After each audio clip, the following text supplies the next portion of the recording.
There is a cliff on the northern tip of Saipan that American soldiers and Marines reach at the end of 24 days of fighting. And what they witness there in the final days of June and early July 1944 is something that shapes American military and political thinking about the Pacific War in ways that extend far beyond the battle itself. Japanese civilians, men, women, children who have been living on the island for years, some of them born there, jump from the cliffs into the ocean and onto the rocks below, rather than surrender to the American forces closing behind them. They have been told, consistently and deliberately, that American soldiers torture and kill prisoners. Some of them believe it completely. Some of them are uncertain, but not uncertain enough to risk finding out. The cliff is called Marpi Point. The Americans watching from below try to wave people back. Some throw food. Some wade into the surf, attempting to reach survivors. The Japanese civilians keep jumping. Roughly 10,000 civilians die on Saipan across the battle's duration, some in the fighting itself, caught between two armies in jungle and sugarcane fields, some by their own hands at Marpi Point, and other locations when the front closes around them. The number sits in the battle's accounting alongside the military casualties, and it changes the character of everything it touches. Because Saipan is not simply a battle between two armies. It is a battle that destroys a civilian community living in the middle of a military operation. And the American commanders who watch it happen carry the experience into the planning discussions about what invading the Japanese home islands would cost, on both sides. Saipan matters strategically before the first Marine steps ashore.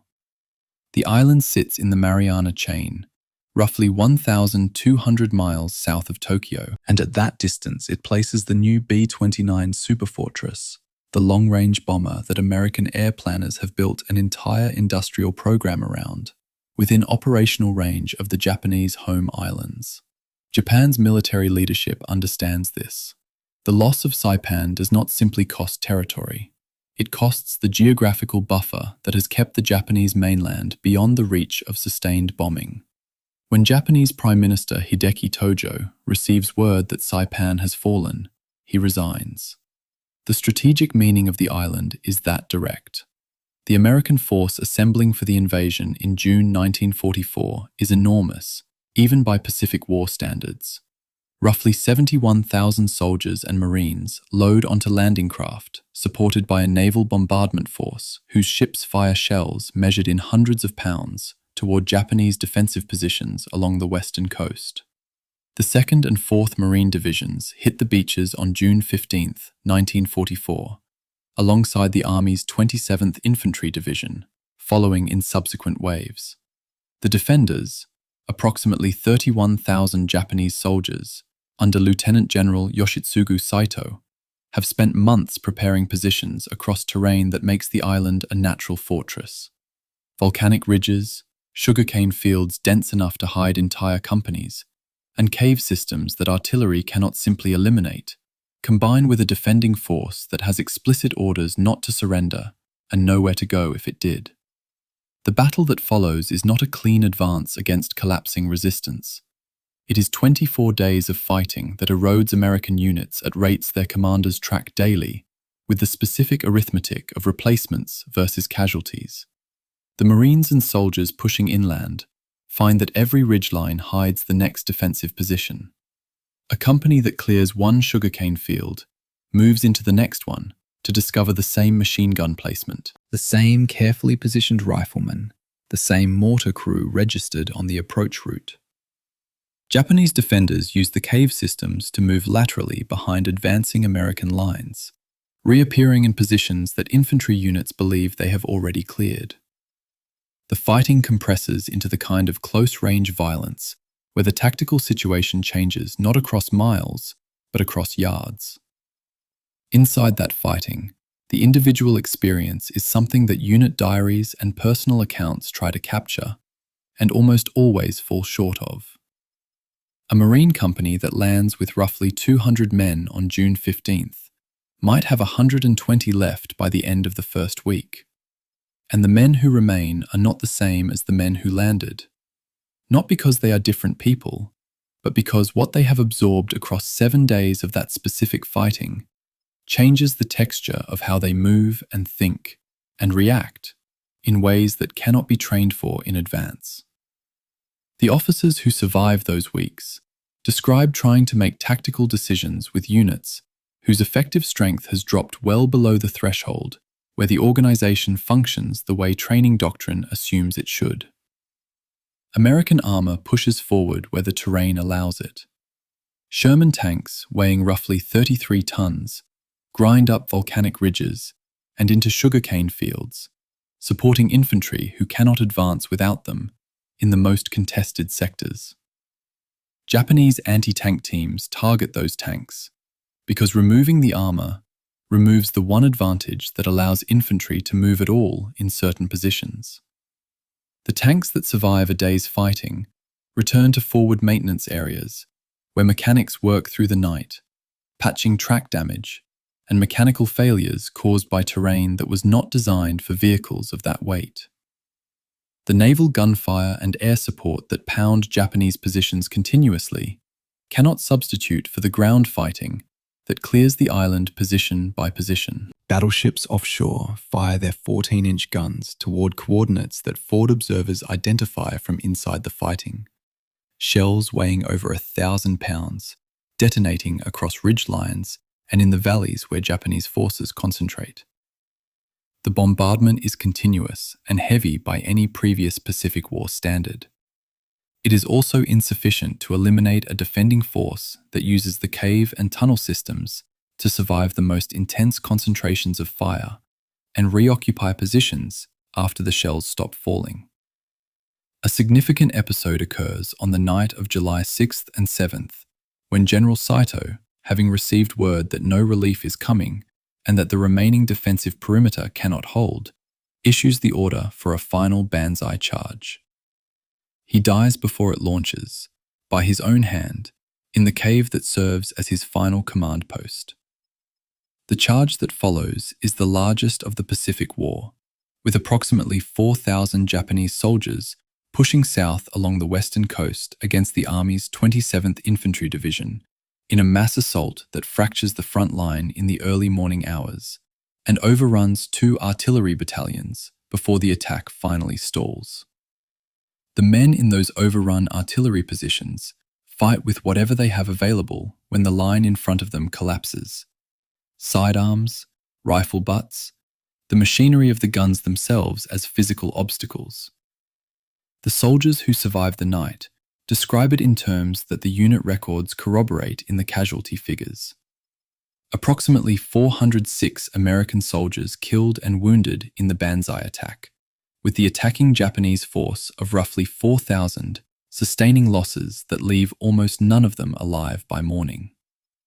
4,000 men committed in a single night attack that everyone in the Japanese command structure understands is final.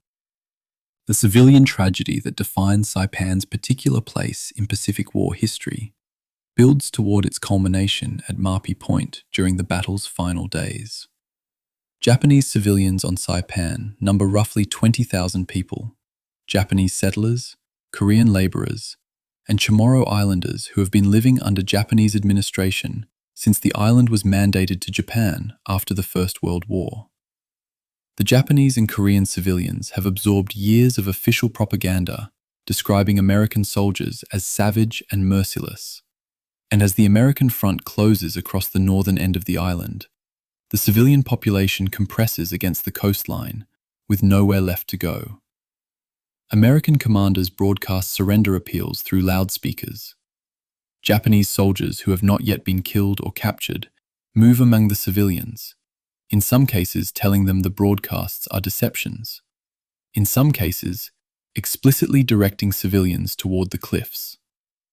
What follows across those final days at Marpi Point has been studied by historians, military planners, and psychologists for decades, not simply as a Pacific War tragedy, but as evidence of what comprehensive ideological preparation, years of specific messaging about what surrender means, can produce in human behavior even when the facts available would suggest a different choice. When I read the accounts from American Marines and soldiers who witnessed Marpy Point, the detail that stays with me longest is not the scale, but the helplessness. These are men who have just fought through 24 days of the most violent combat in the Pacific War to reach this cliff. And what they find there is something that their training, their weapons, and their authority cannot prevent. They can only watch and try and fail to stop it. The official American casualty count for the Saipan battle runs to approximately 3,166 Marines and soldiers killed, and approximately 13,500 wounded across the 24 days.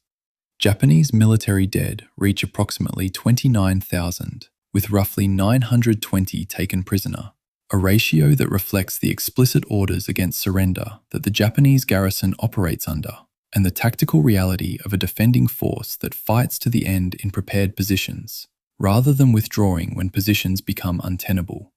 The fall of Saipan on July 9, 1944, accelerates the political collapse within Japan's wartime leadership, contributes directly to the American decision to press the Marianas Campaign toward Tinian and Guam, and feeds the planning discussions at the highest levels of American military and political leadership about what the eventual invasion of the Japanese home islands would cost in lives.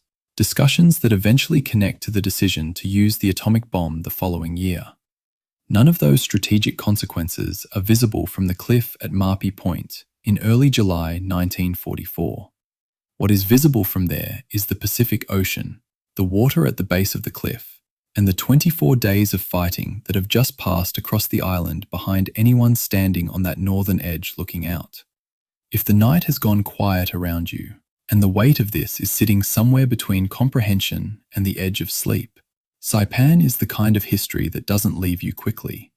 Not because of the military statistics, which are large enough to belong to the abstraction that large numbers produce, but because of the civilians at the cliff who believed what they had been told and acted on it, while American soldiers in the surf below tried to wave them back. Both things are true simultaneously, and neither cancels the other out. This is the entire history of the Battle of Saipan. 24 days of hell, and 10,000 civilians dead during the Second World War. Chapter 1. The Island That Wasn't Supposed to Be There. There is a document sitting in the archive collections related to the League of Nations that describes the population of Saipan in the early 1920s as a modest community of several thousand people. Fishermen, mostly. Chamorro families who had lived on that island for generations, farming taro and breadfruit, pulling fish from the lagoon, attending Mass in the small Catholic churches that the Spanish had left behind when they sold the Marianas to Germany in 1899. The form itself is unremarkable, a bureaucratic ledger, a column of numbers. What makes it terrible, in retrospect, is that the same administrative category, civilian resident, that described a Chamorro grandfather in that 1920s ledger would, barely 2 decades later, be applied to roughly 30,000 people sitting in the middle of the largest naval gun barrage in the history of the Pacific. The form didn't change. The world underneath it became almost unrecognizable. To understand Saipan, really understand it, not just as a battle, but as a catastrophe that was assembled over years, you have to begin in 1914. Not 1944, 1914. Because the thing that would eventually kill tens of thousands of people started not with a bomb or a bullet, but with a handover. The German colonial garrison on the island transferred administrative authority to the Imperial Japanese Navy in 1914, with very little drama. One contemporary account suggests the process took less than an hour. Germany was absorbed in a world war on the other side of the planet, and the Marianas simply changed hands like a piece of property during a quiet afternoon. No shots, no ceremony worth noting, just a signature, a new flag, and 30 years of consequences. After the First World War, the Treaty of Versailles redistributed Germany's Pacific possessions north of the equator to Japan under a League of Nations Class C mandate. In theory, this was a system of international accountability. In practice, and this is where I keep coming back to the documents, it was a filing system with no enforcement mechanism attached to it. The mandate's terms explicitly prohibited the establishment of fortifications or military and naval bases. There was no inspection protocol. There was no penalty clause. The Permanent Mandates Commission in Geneva could request information, and Japan could decline. And then the Commission would note the declination in its minutes and move on. I've read through those minutes. The word that keeps appearing is noted. Everything is noted. Nothing is enforced. It is, in retrospect, a remarkable monument to the gap between legal language and political will. Into this administrative vacuum stepped a man named Haruji Matsue, who arrived on Saipan in the early 1920s and began transforming the island's landscape in ways that the League of Nations never quite accounted for. Matsue worked through the Nanko Company, the South Seas Development Company, which the Japanese South Seas government had established to develop commercial industries across its mandate territories. What Matsue built on Saipan was a sugar empire. Vast tracts of the island's native forest were cleared and planted with sugarcane. A sugar mill went up at Charan Kanoa on the southwest coast. A narrow-gauge railway wound through the cane fields. Workers arrived. Okinawans for the fishing industry, Korean labourers for the cane plantations, and later for the fortification work. In the oral history collection compiled by the Northern Marianas Humanities Council, a Chamorro survivor named Chilang Palacios recalls what her father told her about the hierarchy that developed. The Japanese were first class, and they looked down on us. The Okinawans were friendlier. The Koreans were workers. And the Chamorros, the people whose island this actually was, found themselves economically marginalized on their own land by an agricultural enterprise that was technically international but felt entirely colonial. By the 1930s, Garapan, the island's main town, had become something the oral histories call the Tokyo of the South.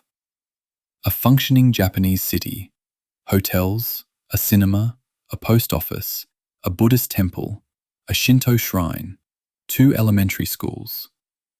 The sugarcane production that Matsue had pioneered was generating tens of thousands of tons of refined sugar annually, making the Saipan operation one of the most profitable enterprises in Japan's entire Pacific Mandate system. And simultaneously, beginning around 1934, the Japanese military began violating the mandate's prohibition against fortification. Quietly, methodically, behind closed harbours, with foreigners excluded. A Permanent Mandates Commission inspection request was filed in the mid-1930s. Japan declined to accommodate it. The Commission noted this in its minutes. The fortifications continued. What this means, and I think it's important to sit with this before we get to the beach on the 15th of June, 1944, is that the catastrophe was built slowly, in peacetime, through legal mechanisms that were designed to prevent exactly this outcome, and instead facilitated it. By the time the American planners began looking at Saipan seriously in early 1944, they were not examining a simple military outpost. They were examining a civilian society, Japanese, Korean, and Chamorro, that had been layered onto a colonial economic structure, that had been layered onto a military fortification program, all of which had been running for 3 decades inside an international legal framework that was technically still in force. The League of Nations mandate for the Marianas had not been formally terminated. Saipan was, in a precise technical sense, still an internationally administered territory when the Marines hit the beach. That detail appears in none of the operational planning documents, It's the kind of thing that only shows up in the footnotes, which is exactly where it shouldn't be. The Chamorro population in 1944 numbered somewhere around 3,500 people on Saipan. They were, by this point, on their fourth colonial administration. Spanish, then German, then Japanese, and now, arriving from the sea with naval guns and landing craft, American. What some of the oral histories from the community capture, and this is something that the military record almost entirely misses, is that many Chamorro families knew something was coming months before June. They'd seen the American submarines offshore. Some had counted the Japanese aircraft disappearing and not coming back. Stanley Torres, one of the oral history participants in the Northern Marianas collection, recalls his family watching aircraft pass and identifying them as American by their shape. My parents, when they see a plane, they know it's American. They weren't military analysts. They were island people who had learned to read the sky in order to survive. And what they were reading in the spring of 1944 didn't look good. The Korean laborers occupy a different, grimmer corner of this picture. Some estimates suggest between 2,000 and 3,000 Korean men had been brought to Saipan in the late 1930s and early 1940s to work on fortification construction, digging gun emplacements, carrying concrete, doing the hardest physical labor under Japanese military supervision. Their pay was minimal, or, in many documented cases, non-existent. They had no repatriation rights. They were classified under Japanese colonial law in a category below Japanese conscripts but above prisoners of war, which is a distinction that confers almost no practical protection. When the American invasion came, there was no evacuation plan for them, no instructions, no status under any military code that any of the warring parties recognized. They would survive the battle, many of them, end up in American civilian internment camps, and then petition, through whatever bureaucratic channels they could find, to be sent home to a Korea that was itself still under Japanese occupation. Their story sits at the edge of almost every historical account of Saipan, and falls off the edge of most of them. What I want to establish, before the ships appear, before the guns open, before the first Marine sets foot on a reef, is this. Saipan in June of 1944 was not an empty military theatre. It was a place. It had a main street with shops and a working post office. It had families who had been there for generations, and families who had arrived 2 years ago, and families who had been brought there against their will. It had a sugar mill, and a Buddhist temple, and a narrow-gauge railway, and a cinema. All of that existed. All of it would be rubble within 3 weeks. And the people who built the plan that would reduce it to rubble had, in their operational documents, not quite managed to account for all the people inside it. That gap, between what the planners counted and what was actually there, is not a small administrative footnote. It is one of the central facts of what made Saipan a human catastrophe, as well as a military campaign. We'll come back to it. We'll keep coming back to it, because it doesn't go away. Chapter 2. The Planners and the Problem of Saipan. There's a quality to American military planning documents from the Second World War that I find both admirable and faintly unnerving. The logistics are immaculate, the force tables are precise, the operational timelines are detailed to the hour, and embedded within all of that precision, if you read closely enough, if you check the annexes rather than just the main body of the document, you find the assumptions. And the assumptions are where things get uncomfortable. The decision to take Saipan was not made quickly, and it was not made by one person. The Joint Chiefs of Staff had been debating the shape of the Pacific Campaign throughout 1943, and there were essentially 2 competing schools of thought about the fastest route to forcing Japan's surrender. General Douglas MacArthur, commanding from the Southwest Pacific, wanted to advance through New Guinea and the Philippines. Admiral Chester Nimitz, commanding from Pearl Harbor, wanted to cut across the Central Pacific, seizing island bases in a series of stepping stones that would eventually place American air power within range of the Japanese home islands. The question wasn't which plan was better in the abstract. Both had genuine strategic merit. It was which plan would work given the available forces, timelines, and crucially, the radius of the B-29 superfortress. Saipan sat approximately 1,250 miles from the Japanese home islands. The B-29, flying at operational altitude with a full bomb load, could reach Tokyo from Saipan and return. That calculation drove everything. It was, in a very concrete sense, the reason roughly 71,000 men would cross a reef in 1944. The operational plan for what would become known as Operation Forager began taking shape in early 1944. Admiral Raymond Spruance was given overall command of the naval component. Admiral Richmond Kelly Turner commanded the amphibious task force. Marine Lieutenant General Holland Smith, Howlin' Mad Smith, a nickname that was not affectionate so much as descriptive, commanded the landing forces.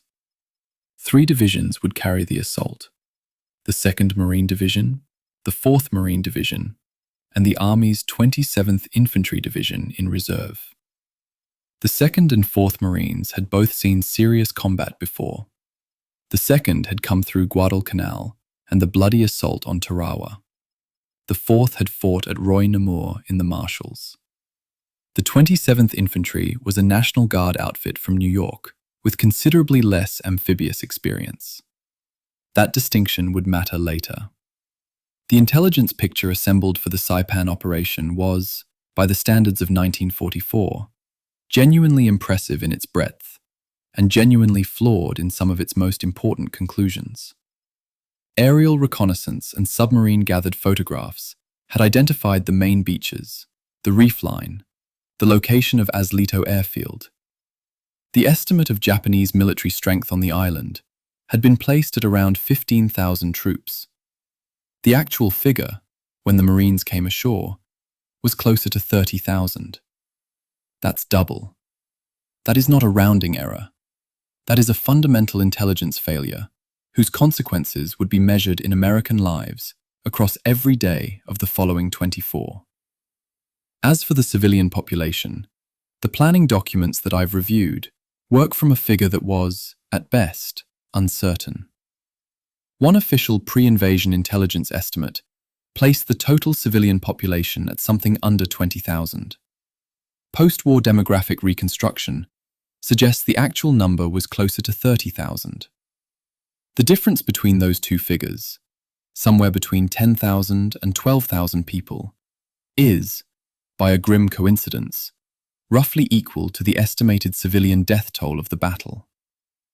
The logistics assembled for Forager were staggering, and in certain respects, genuinely unprecedented for the Pacific War at that stage. Over 800 ships sailed in the naval component. Transports, landing ships, destroyers, cruisers, battleships. The force included vessels that had been raised from the mud of Pearl Harbor, repaired and returned to service. The USS Tennessee and the USS California, battleships that had been sunk or severely damaged on the 7th of December 1941, were now assigned as primary shore bombardment vessels for the Saipan landing. The loading manifests for the transport fleet, preserved in American archival collections, show a logistical operation of extraordinary precision. Specific units allocated to specific vessels, equipment cross-loaded between ships for survivability, medical supplies distributed according to projected casualty rates. It was, on paper, exactly the kind of meticulous industrial organization that the American military had learned to do better than anyone in the world. Here's where I need to raise a question that I don't think the official histories have answered satisfactorily.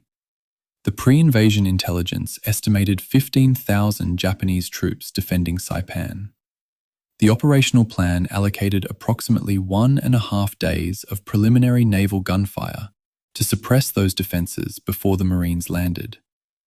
When the actual garrison turned out to be double the estimated strength, And when many of those 30,000 troops were dug into cave positions in volcanic limestone that naval shells simply couldn't reach, the timeline didn't adjust. The Marines went in on the 15th of June as scheduled. The decision not to extend the pre-invasion bombardment when the intelligence picture was demonstrably incomplete is one that the after-action reports circle around without quite landing on. Both the official Marine Corps history and the Corps after-action report acknowledge that pre-invasion fires were insufficient to neutralize interior defensive positions. They just don't quite agree on who bears responsibility for that insufficiency. The B-29 itself deserves a moment here, because there's a detail that gets lost in the strategic narrative. The aircraft that the Saipan airfields were being built to support, the aircraft whose range requirement drove the entire operation, was, in the spring of 1944, still being debugged. The Wright R3350 engine powering the B-29 had a well-documented tendency to overheat and catch fire, particularly in the first hour of flight under high-power settings. The aircraft was operationally immature. 50,000 American lives were being wagered on the seizure of an island to build bases for a bomber that was still in the process of being made reliable. The engineers were working on the engine problem. The Marines were going to hit the beach regardless. That's how wars work. But it's worth knowing. One final element of the planning that I keep returning to is the civilian question. Specifically, the absence of it. The operational documents for Forager are thorough on military matters. Beach gradients, reef passages, fire support schedules, ammunition loads. They are strikingly thin on the subject of what 30,000 civilian people were supposed to do when the landing started. A civil affairs section existed on paper. It was not, by the post-battle assessment of Major General Harry Schmidt himself, remotely prepared for what it encountered.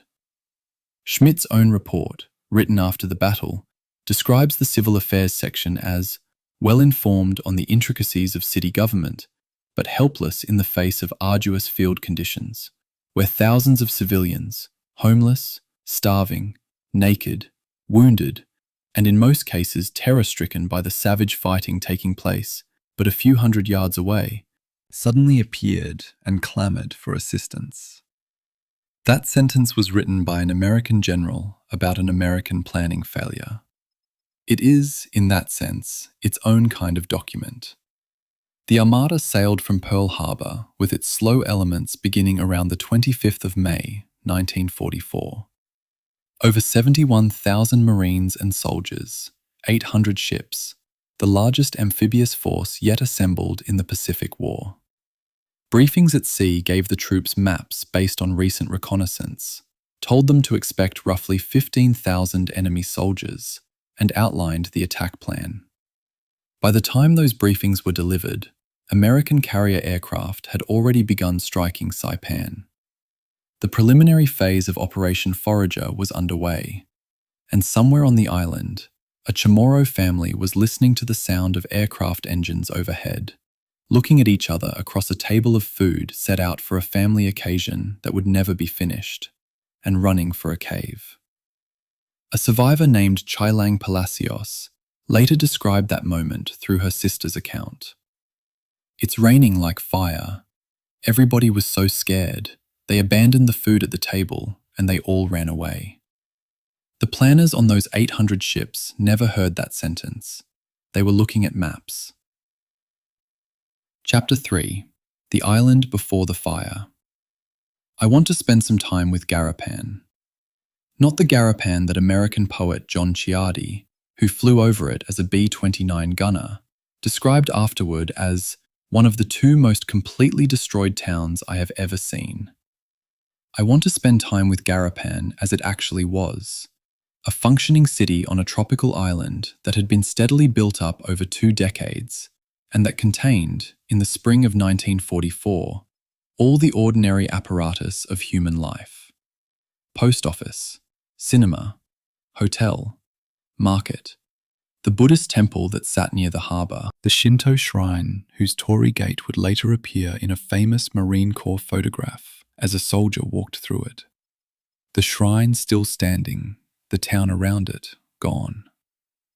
Garapan was called, without irony, the Tokyo of the South. That wasn't boasting, that was just what it was. Chamorro survivor Luis Cabrera, interviewed decades later for the oral history project compiled by the Northern Marianas Humanities Council, described the island's pre-war economic activity in terms that don't sound like a colonial backwater. Tapioca manufacturing, sugarcane manufacturing, cotton planting, tuna canning, you name it. It was an island that worked. The sugarcane railway wound through the southern half, connecting the cane fields to Matsue's mill at Charan Kanoa. The Japanese South Seas government had invested heavily in infrastructure, roads, water systems, schools. The Japanese elementary school, by multiple accounts, provided supplies and food to students at no charge. The instruction was in Japanese. The teachers were, by most recollections, extremely strict. One survivor describes a teacher cutting a student's eyelashes as punishment for talking out of turn. But it functioned as a school. Children learned. Children graduated. Life went on in the organized, slightly regimented way that Japanese colonial administration organized things. The Chamorro relationship with that colonial administration was, and I don't think any other word quite fits, complicated. The oral histories capture a society that was not simply oppressed and not simply accommodated, but something more textured and more uncomfortable than either. The Okinawan workers were generally remembered as friendly. Real human relationships developed there. The Japanese civilian settlers were generally remembered as aloof, convinced of their own superiority in a racial hierarchy that placed them first, Okinawans and Koreans in the middle, and Chamorros at the bottom. One survivor, Chailang Palacios, conveys her father's feelings with economy that no historian could match. He wasn't pleased with the Japanese. He appreciated what they'd taught about farming. He wasn't pleased. Those two things coexisted. They tend to do that when one people is governing another. By the late 1930s, as the international situation deteriorated and Japan began militarizing the island in earnest, the texture of daily life shifted. Curfews were imposed. Men were requisitioned for labor. Families were turned out of their homes to make room for soldiers, as the military personnel arriving on Saipan simply outnumbered available housing. Tomasa Naraja's family, in the oral history record, was moved out of the family compound into a cave when Japanese soldiers took their house. They were 13 children. The cave had no water. Her father and sister went to a nearby school to find some, and were threatened by Japanese soldiers for the attempt. This is not an exceptional story in the Northern Marianas Oral History Collection. It is the ordinary story of what happens when a military garrison expands into a civilian space with the assumption that the civilian space belongs to it. The Korean laborers are, in some ways, the most historically invisible people on Saipan, and they were also among the most exposed. Brought to the island under labor contracts that many historians describe as forced in practice, regardless of their formal status, the Korean workers built the fortifications that would make Saipan so costly to take.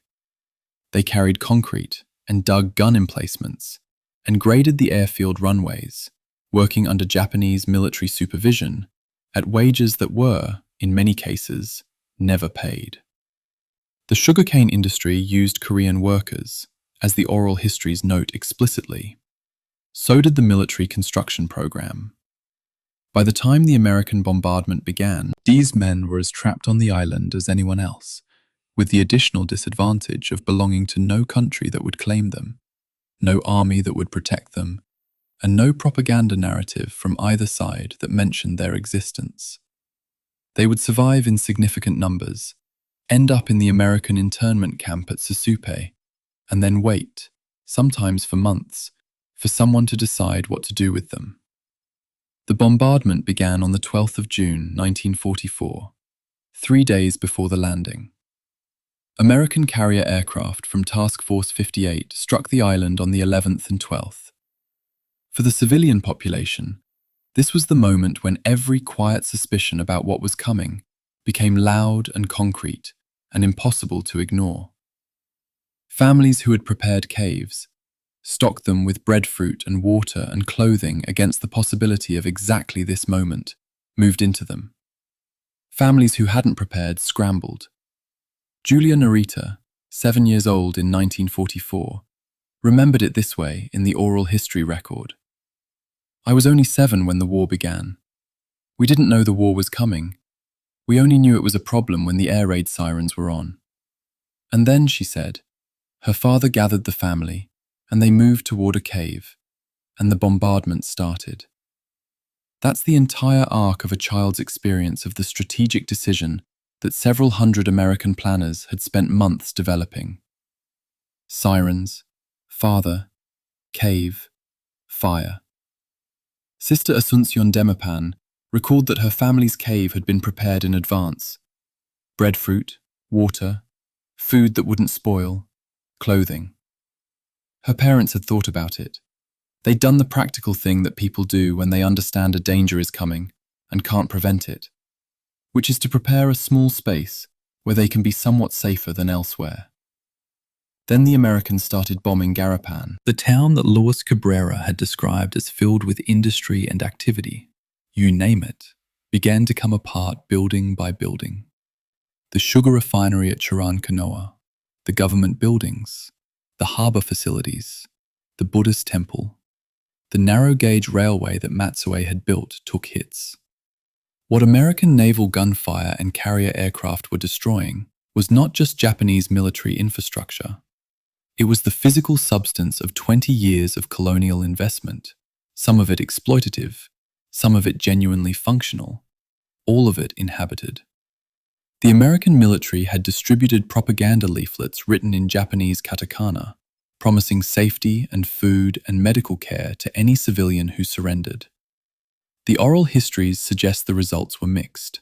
Some civilians saw the leaflets, many didn't. And here's a tension that the military records don't quite resolve. Even the civilians who received the leaflets and understood their content had to weigh that promise against what Japanese military officials and propaganda had been telling them for months, that the Americans would torture and kill any Japanese they captured. Women in particular had been told things about American soldiers that were designed to make surrender feel like a worse option than almost anything else. Some of the Chamorro civilians, who had a different relationship to the Japanese military and somewhat different reasons to distrust the propaganda, managed to interpret the leaflets charitably. Many of the Japanese civilian settlers could not. What I find myself returning to, reading through these accounts, is how ordinary the island's life was, and how completely it was erased. Not just the physical structures, though those went too, most of them within the first week. What I mean is the ordinariness itself. The school where a teacher had cut a student's eyelashes, the table of food set out for a family celebration, the pigs and chicken and taro and breadfruit that Chilang Palacios' sister described abandoned mid-prayer when the fire came down. The baby named Rafaela after an American Marine who would visit with milk from the military galley, not born until 10 days before the invasion, whose family's entire world would be upended before she was old enough to understand any of it. The island had 30,000 lives on it. Each of those lives had a table with food on it at some point, before things came apart. That's what you're listening to the rest of this documentary about. Chapter 4. Fire from Every Direction. The Engineering of Destruction. Let's talk about what 10,948 tons of naval shells actually means. Not as an abstraction, as a physical reality, as an engineering problem, and as a lesson in the limits of brute force when applied to the wrong type of target. American warships began their pre-invasion bombardment of Saipan on the 13th of June, 1944. The heavy ships assigned to this work were not destroyers or cruisers. They were battleships. The fast battleship group included some of the most powerful surface combatants the United States had ever built. Vessels mounting guns in the 14-inch and 16-inch caliber range, firing shells that weighed between 1,900 and 2,700 pounds each. A single 16-inch shell, detonating on or near a surface structure, creates a crater roughly 30 feet wide and 15 feet deep, while dispersing fragmentation across a radius that renders everything in it non-functional. These are genuinely impressive numbers, and the official Marine Corps history, Breaching the Marianas, reports that by the time the landing waves crossed the line of departure, American ships had fired more than 8,500 tons of ammunition at the island. That number grew, through the pre-landing and supporting bombardment phases, to nearly 11,000 tons of naval shells. Add the aerial ordnance from Task Force 58's carrier aircraft, roughly 2,200 additional tons, and the total approaches 13,000 tons of ordnance against a 72-square-mile island. Against the wrong kind of target, none of that quite works. And the Japanese had built the right kind of target. General Yoshitsugu Saito's garrison had spent months applying a defensive philosophy that wasn't improvised under fire, it was doctrinal. The Japanese approach involved identifying natural cave formations in the volcanic limestone of the island's central ridgeline, then enlarging and interconnecting them using pneumatic drills, explosives, and manual labor, creating multi-entrance tunnel complexes with designated firing positions, ammunition storage alcoves, and field medical stations. The overhead protection wasn't man-made reinforced concrete. It was 10 to 30 meters of natural limestone. No naval gun in any fleet on Earth in 1944 could penetrate that. Not the 16-inch guns of the Iowa class. Not the 14-inch guns of the Tennessee. The physics of a shell detonating on the surface of a hillside transmit almost nothing to a position carved 20 meters into the rock beneath it. The only weapon that could actually defeat those positions was a Marine with a flamethrower crawling through the entrance tunnel. The 11,000 tons of naval shells were the wrong instrument for the job, applied in the right quantities, but against a defensive architecture specifically designed to survive them. There's a specific technical problem at Saipan that the pre-invasion bombardment planners understood in the abstract but couldn't fully solve in practice: the reef. Saipan is surrounded by a coral reef extending between 800 and 2,000 yards offshore, depending on location. Landing craft could cross it. The LVT amphibious tractors were designed for exactly that purpose. Naval gunfire ships could not close to ranges within it without grounding. The reef therefore created what a fire support coordinator would call a fire shadow, a zone between the reef line and the beach where high-trajectory naval shells could reach, but direct suppressive fire from close range could not. Japanese artillery had been pre-registered on the reef crossing zone with extraordinary precision. The guns didn't need observers adjusting in real time. They had already worked out, in training, exactly where the American landing craft would be. When the first waves of LVTs crossed the line of departure on D-Day, the Japanese weren't aiming at individual vehicles. They were firing at grid coordinates they'd calculated weeks earlier. The underwater demolition teams, direct predecessors of the modern Navy SEALs, had swum the reef the night before the landing to survey obstacles and confirm beach conditions. Their report reached 5th Amphibious Corps headquarters in the early hours of the 15th of June. It confirmed what some planners had suspected. The beach was more heavily defended than anticipated. Specific obstacles were noted: concrete tetrahedra, wooden stakes, wire entanglements. The report reached command. The landing proceeded on schedule. I don't say that as a criticism of the decision. There were genuine operational constraints that made postponement enormously complicated. and the intelligence about Japanese fleet movements suggested American carriers might be needed elsewhere soon.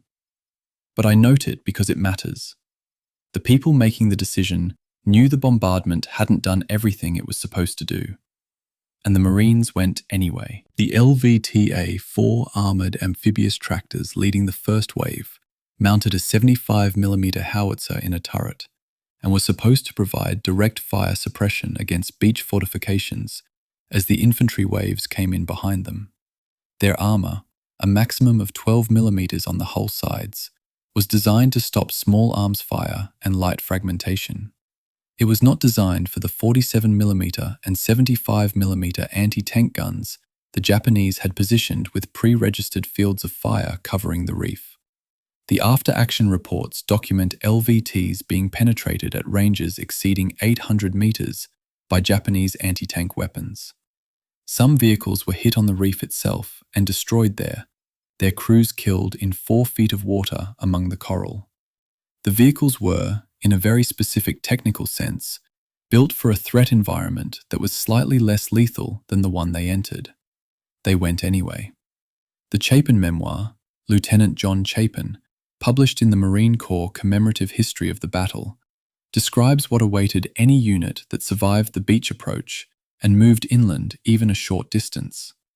Suddenly, wham! A shell hit right on top of us. And then, it finally dawned on me that the first shell bursts we'd heard had been ranging shots, and now that the Japs were zeroed in on us, we were caught in a full-fledged barrage. He looked up from his position and identified the source of the registration, Mount Tapotchau, rising 1,554 feet above the battlefield, its upper slopes honeycombed with Japanese observation posts that could see, in literally one glance, every movement on every beach below. The Japanese forward observers didn't need radio contact to adjust fire accurately. They had the high ground, pre-computed firing tables, and a clear line of sight to everything below them. From their position, the American landing must have looked, in those first hours, like exactly what it was. A very large number of men crossing a very exposed piece of water into a very precisely organized killing zone. By the end of D-Day, American forces had suffered more than 2,000 casualties. Some records suggest closer to 2,100. The official public communiqué issued that evening reported approximately 1,500. These are not the same numbers. The communiqué was written for press release. The medical records were written for institutional analysis. They describe different versions of the same afternoon. Captain Carl Hoffman, executive officer of the 1st Battalion, 6th Marines, recalled a mortar barrage that found his unit in the town of Charan Kanoa while they rested, directed by a Japanese forward observer who had climbed into an industrial smokestack that had survived the bombardment, from whose height he could look directly down on American positions below. He really caused a great number of casualties in G Company, Hoffman recalled. He caught us without foxholes. The smokestack was still standing, after all those tons of shells.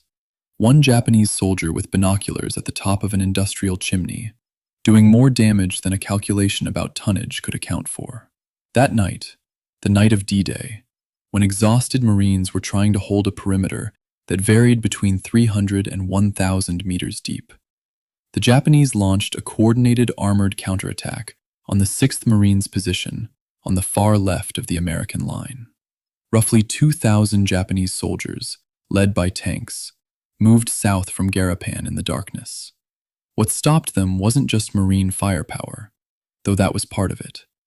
It was naval star shells fired from ships offshore, converting night into something close to daylight across the Marine perimeter.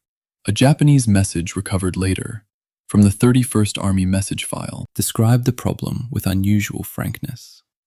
As soon as the night attack units go forward, the enemy points out targets by using the large star shells, which practically turn night into day.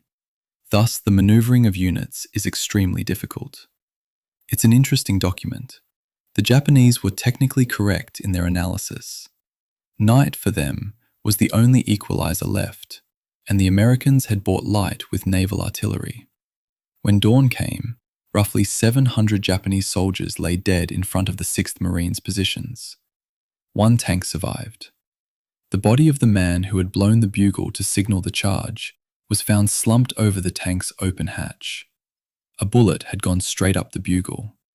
That's not a metaphor, that's just what happened. Chapter 5. D-Day, Saipan, The Killing Shore. At 8:44 in the morning on the 15th of June, 1944, 719 amphibious tractors crossed the line of departure and turned toward the beach. 8 battalions. Approximately 8,000 Marines in the first wave alone. It was the largest simultaneous amphibious wave yet attempted in the Pacific War, a number chosen precisely because the plan required overwhelming the Japanese defensive line through sheer mass, saturating the fire coming back at them with more targets than the guns could engage simultaneously. The theory was sound. The Japanese had simply built their defensive system in a way that made the theory less decisive than anyone had planned. The reef crossing took less than 15 minutes. For those 15 minutes, Japanese artillery, firing from pre-registered coordinates that covered the entire reef zone at 300-meter intervals, made that stretch of water into something that the medical records would later classify with cold precision as a primary fragmentation zone. The LVTs ground forward. Some took hits on the reef itself and stopped there. Others made it to the beach burning. The first lieutenant's account in the Marine Corps commemorative history describes the beach after the initial wave as the chaotic debris of bitter combat. Bodies, burning vehicles, blasted pillboxes, shattered trees, churned sand littered with discarded equipment.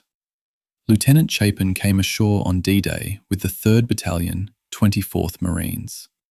He's describing what he saw with his own eyes, not reconstructing from documents. And what he describes is a beach that had been bombarded by 11,000 tons of ordnance and still managed to produce this. There was an additional complication on D-Day that the operational plan hadn't fully anticipated. Current. A strong northerly current running along the beach caused the 2nd Marine Division's assault battalions, the 6th Marines and the 8th Marines, to land approximately 400 yards too far north of their designated positions. 400 yards doesn't sound like much. On a defended beach under fire, it's the difference between your unit being where the plan says it should be and your unit being in someone else's sector with no lateral contact on either flank. A gap opened between the 2nd and 4th Marine Divisions almost immediately after the first wave landed.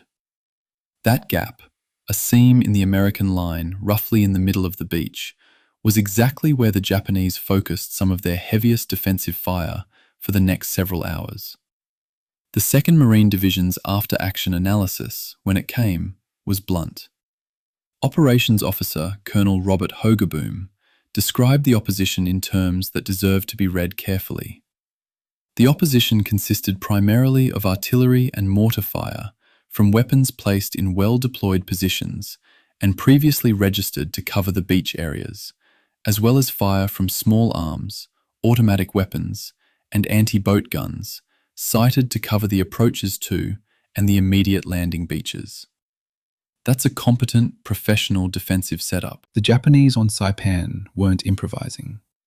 They had studied the American amphibious assault technique from Tarawa and Kwajalein.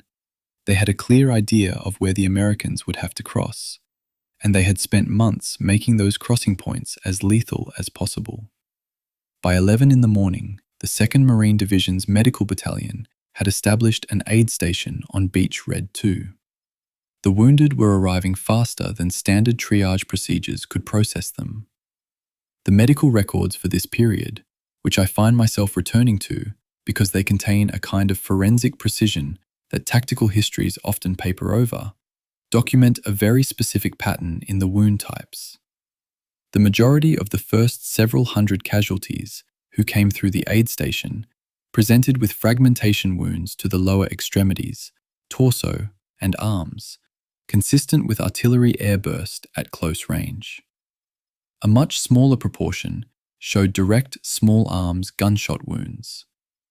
What the wound pattern tells you, if you read it as data rather than tragedy, which is the only way to make it analytically useful, is that the Japanese were primarily killing and wounding Americans not with infantry rifles at the waterline, but with pre-registered indirect fire from inland positions.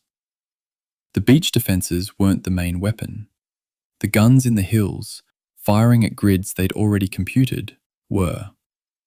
5 assault division commanders were wounded on D-Day. That's not a casualty statistic, that's a command problem. When your battalion commanders are going down, the ability to coordinate the units on either side of you, to adjust your position when you discover the current has put you 400 yards off target, to communicate through what the 2nd Division history calls confusion on the beaches, all of that degrades. Major General Harry Schmidt, commanding the 4th Marine Division, came ashore at 7:30 in the evening. He later recalled that his command post during those first hours did not function very well. He added, "It was the hottest spot I was in during the war." He said this as a general who had also been on the beach at Kwajalein. He wasn't being rhetorical. By nightfall, the Marines held a perimeter that was roughly 1,000 meters deep in the best sectors and as little as 300 in the worst. They had not reached the first objective line. As Leto Airfield, the primary D-Day objective that the entire operation had been planned around seizing quickly, remained in Japanese hands. The ammunition expenditure had already exceeded the planned rate by a significant margin. The beach was so congested with disabled vehicles, unprocessed equipment, and unburied dead that the shore party officers were beginning to use the language of catastrophe to describe the throughput problem. From offshore, the ships that were supposed to be feeding supplies to the advancing Marines were waiting for space on a beach that didn't have any. There's an account in the commemorative history from Lieutenant Chapin about the night of D-Day that I find genuinely difficult to read. Not because it's dramatic, but because it's so quiet. He shared a shallow foxhole with a runner through the night, taking turns on watch. When dawn came, he went to wake the runner. The runner didn't move. He shook him. He still didn't move. He'd been killed, silently, by a sniper or a fragment, sometime during Chapin's watch, without Chapin hearing anything. Chapin, with what he calls the callousness that war demands, reached for the dead man's canteen, poured the water into his own, and left him there. Then the order came to move, and he moved. That's D-Day at the individual level, not the numbers, not the communiques. A dead man's canteen and an order to keep going. 3 destroyers, USS Halford, USS Gamble, and USS Brooks, pushed so close to the reef line during D-Day that they ran aground in shallow water while attempting to provide fire support. In at least some of those cases, the grounding was deliberate. The skippers chose to ground their ships to hold their firing positions. One received a reprimand for the decision. The others received commendations. The Navy's institutional response to the same act, the same judgment call, the same acceptance of risk for the same reason, produced different official verdicts. The Navy records don't explain why. Some things you just find in the documents and leave sitting. Chapter 6. The Mud, the Cane, and the Machine Gun. There's a particular kind of warfare that doesn't film well, and doesn't narrate cleanly, and doesn't end in a single decisive moment. It's the kind where your unit advances 300 yards in a morning and loses 11 men doing it, then digs in and waits, then advances another 200 yards in the afternoon and loses 7 more, and then sits in a hole while it rains and the man next to you doesn't speak because there's nothing useful to say, and the next morning you do it again. That's what the Battle for Saipan looked like from D+2 through D+13. 11 days that strategic histories tend to cover in a paragraph or two, and that the men who lived through them remember as the longest time of their lives. The terrain between the beaches and Mount Tapotchau was not neutral ground. It was not simply the space that separated one military position from another. It was, in specific sections, sugarcane fields with mature stalks standing 8 to 10 feet tall, limiting visibility to 3 or 4 feet in any direction, with the sound of every footstep through the dry cane husks carrying clearly for 50 yards in any direction. Japanese snipers worked inside the cane. They moved through it. They knew it. The Marines didn't, and the 4th Marine Division's war diary, for the period around the 18th and 19th of June, describes units taking casualties from undetermined direction, from positions unlocatable, not from the front, not from the flank, from somewhere in the cane which was everywhere and which offered no reference point that a compass reading could help you with. The approach to Asleto Airfield and then north toward the central ridgeline brought both Marine divisions into the contested ground that the Marines eventually named, with the bleak specificity of people who have no patience left for official nomenclature, Purple Heart Ridge and Death Valley. Purple Heart Ridge was what the maps labelled Hill 500, the high ground north of the airfield, whose cave complexes the Japanese had prepared over months of engineering work. Death Valley was the low ground between Mount Tapotchau and the eastern coastal ridge, where Japanese defensive fire could come from 3 directions simultaneously, and where the terrain prevented the kind of wide flanking movement that would have disrupted that crossfire. The 8th Marine Regiment's war diary for the period between the 22nd and 25th of June records 6 separate frontal assaults against the same ridgeline position in 4 days. 6 against the same position. Each time the Marines went up. Each time they came back. Each time fewer of them came back. The flamethrower operators deserve their own accounting, because the role they played in this phase of the battle was both absolutely essential and almost uniformly lethal to the people performing it. The M22 portable flamethrower, a backpack-mounted system projecting burning fuel at close range, was the only weapon that could reliably clear the cave positions that dominated the ridge. Artillery shells fired at cave openings would blast the rock around the entrance. They couldn't turn corners inside the tunnel. The flamethrower operator had to approach the cave opening, which meant approaching from a direction the Japanese defenders were watching and waiting for. 2nd Marine Division records for the period between the 17th of June and the 28th identified 23 flamethrower operators killed in those 11 days. That represents more than 40% of the operators deployed. They weren't casualties from stray rounds or unlucky timing. They were casualties from a very specific tactical assignment that required a specific man to stand in a specific place that everyone, on both sides, understood was the most dangerous spot on the battlefield. The rain came in the 3rd week of June and turned the volcanic soil into something that grabbed at boots and made every slope a negotiation. The men hadn't changed clothes since they came off the landing craft. The supply situation, which we'll examine in detail in the next chapter, meant that forward units were rationing ammunition by D+3 and water by D+4. Heat exhaustion cases began appearing in the medical records in statistically meaningful numbers, around D+5 to D+7, concentrated in units that had been in continuous contact since the landing, that had been fighting through the hottest days of a Mariana summer, and that weren't getting enough water forward from a beach distribution point that was itself under intermittent fire. The medical records from this period classify these as heat casualties. In practical terms, they were men whose bodies had used up the reserves that the logistics plan hadn't replenished. Something else appears in the medical records for this period that I want to address directly, because I think it matters, and I think it tends to get handled with either too much euphemism or too little context. The 6th Marine Regiment's war diary for around the 18th of June contains an entry noting one Marine found dead from a self-inflicted wound, cause undetermined.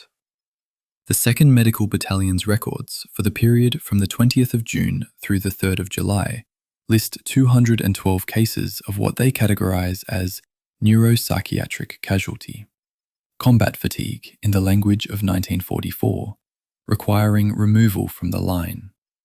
That's approximately 3% of the effective division strength, removed in roughly 2 weeks.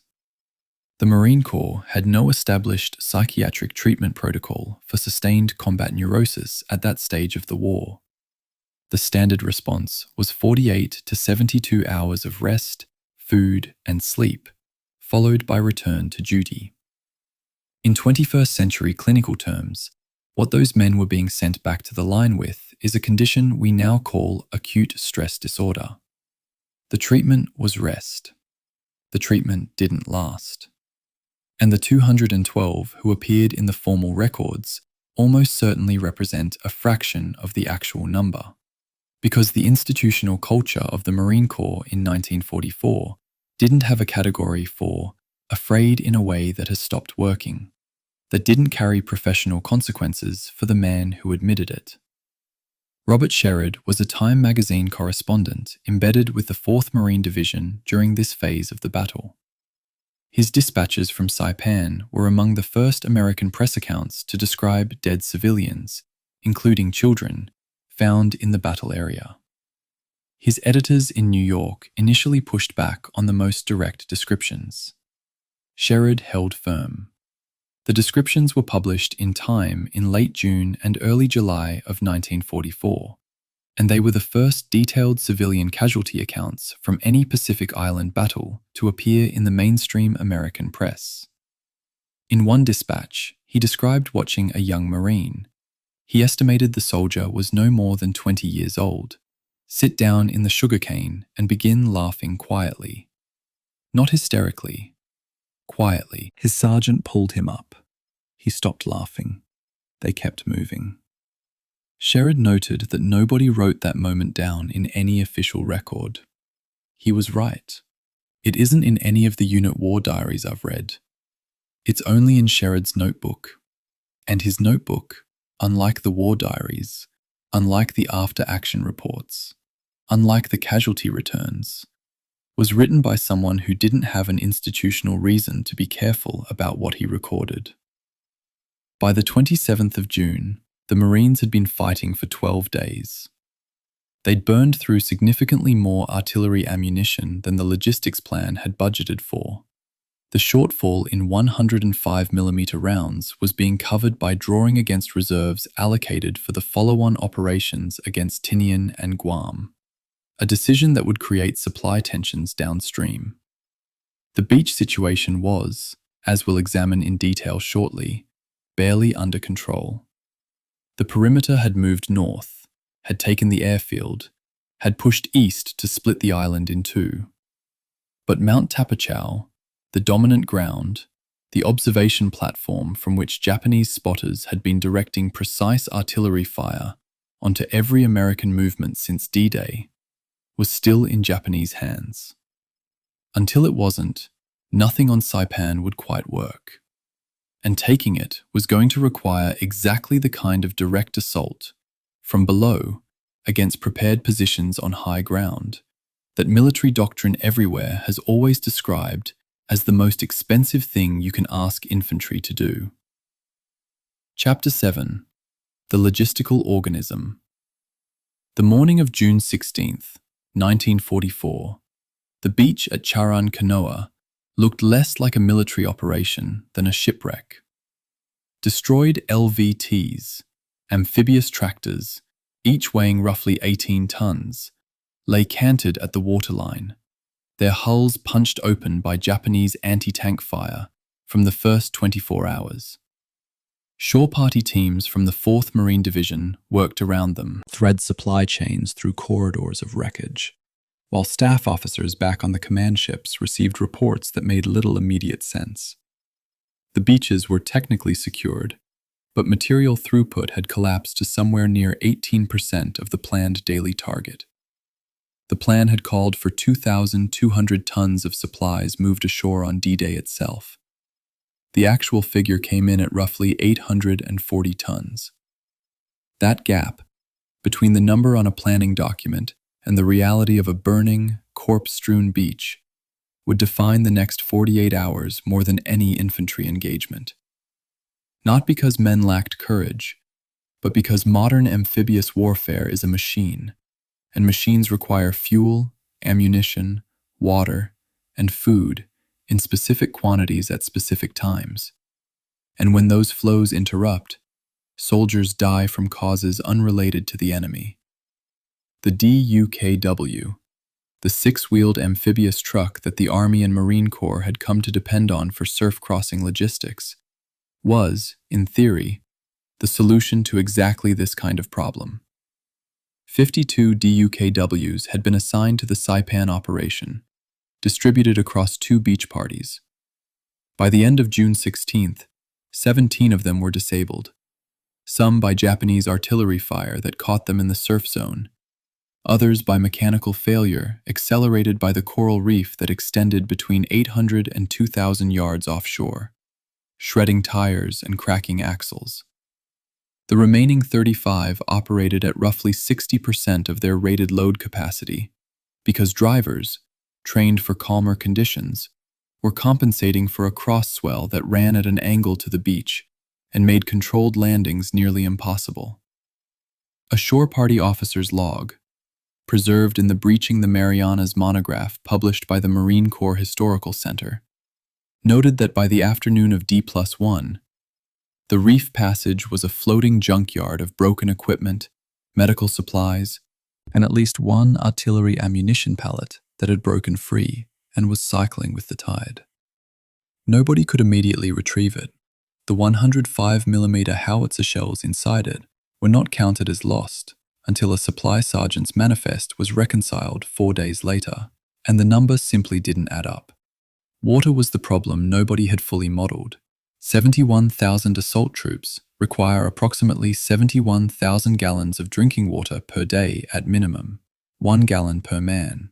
And that figure rises sharply in tropical combat conditions, where body weight sweat loss can exceed 2 quarts per hour during exertion. The pre-invasion planning had identified 2 water production ships in the task force and allocated their output against a consumption model that assumed the operation would proceed on schedule. It didn't. The 2 ships together were producing at roughly half their rated capacity by June 17th, partially because one had sustained minor shrapnel damage from a Japanese shore battery during the bombardment, and partially because the reverse osmosis filtration membranes had not been fully serviced before departure from any wetdock. 31 heat casualties were recorded in the 4th Marine Division's medical log between June 16th and 18th. Men who collapsed, not from enemy fire, but from dehydration, compounded by the 91-degree heat and the physical labor of moving material across a beach under intermittent artillery harassment. Those casualties don't appear in the headline statistics for the Battle of Saipan, but they consumed medical resources, reduced effective manpower, and added to a logistical burden that was already at its limit. There is a kind of institutional memory in military logistics that survives precisely because it gets written down in unglamorous detail, and the after-action reports from the Saipan shore parties are among the most honest documents to emerge from the entire Pacific campaign. One report, filed by the shore party commander of the 2nd Marine Division, describes in flat, bureaucratic language the improvisation that saved the supply line. Unable to use marked lanes due to wreckage obstruction, constructed trackway of approximately 40 yards using whole sections of disabled LVT-2, bridging a soft sand depression that had halted wheeled vehicles since D+1. Trackway functional by 1400 on D+2. That 40 yards of improvised road, built from the wrecked bodies of the same vehicles that had failed them, became what the report called the single most important logistics action of the first 3 days. Everything that reached the 2nd Marine Division's forward lines on June 18th passed over those crushed aluminium hulls.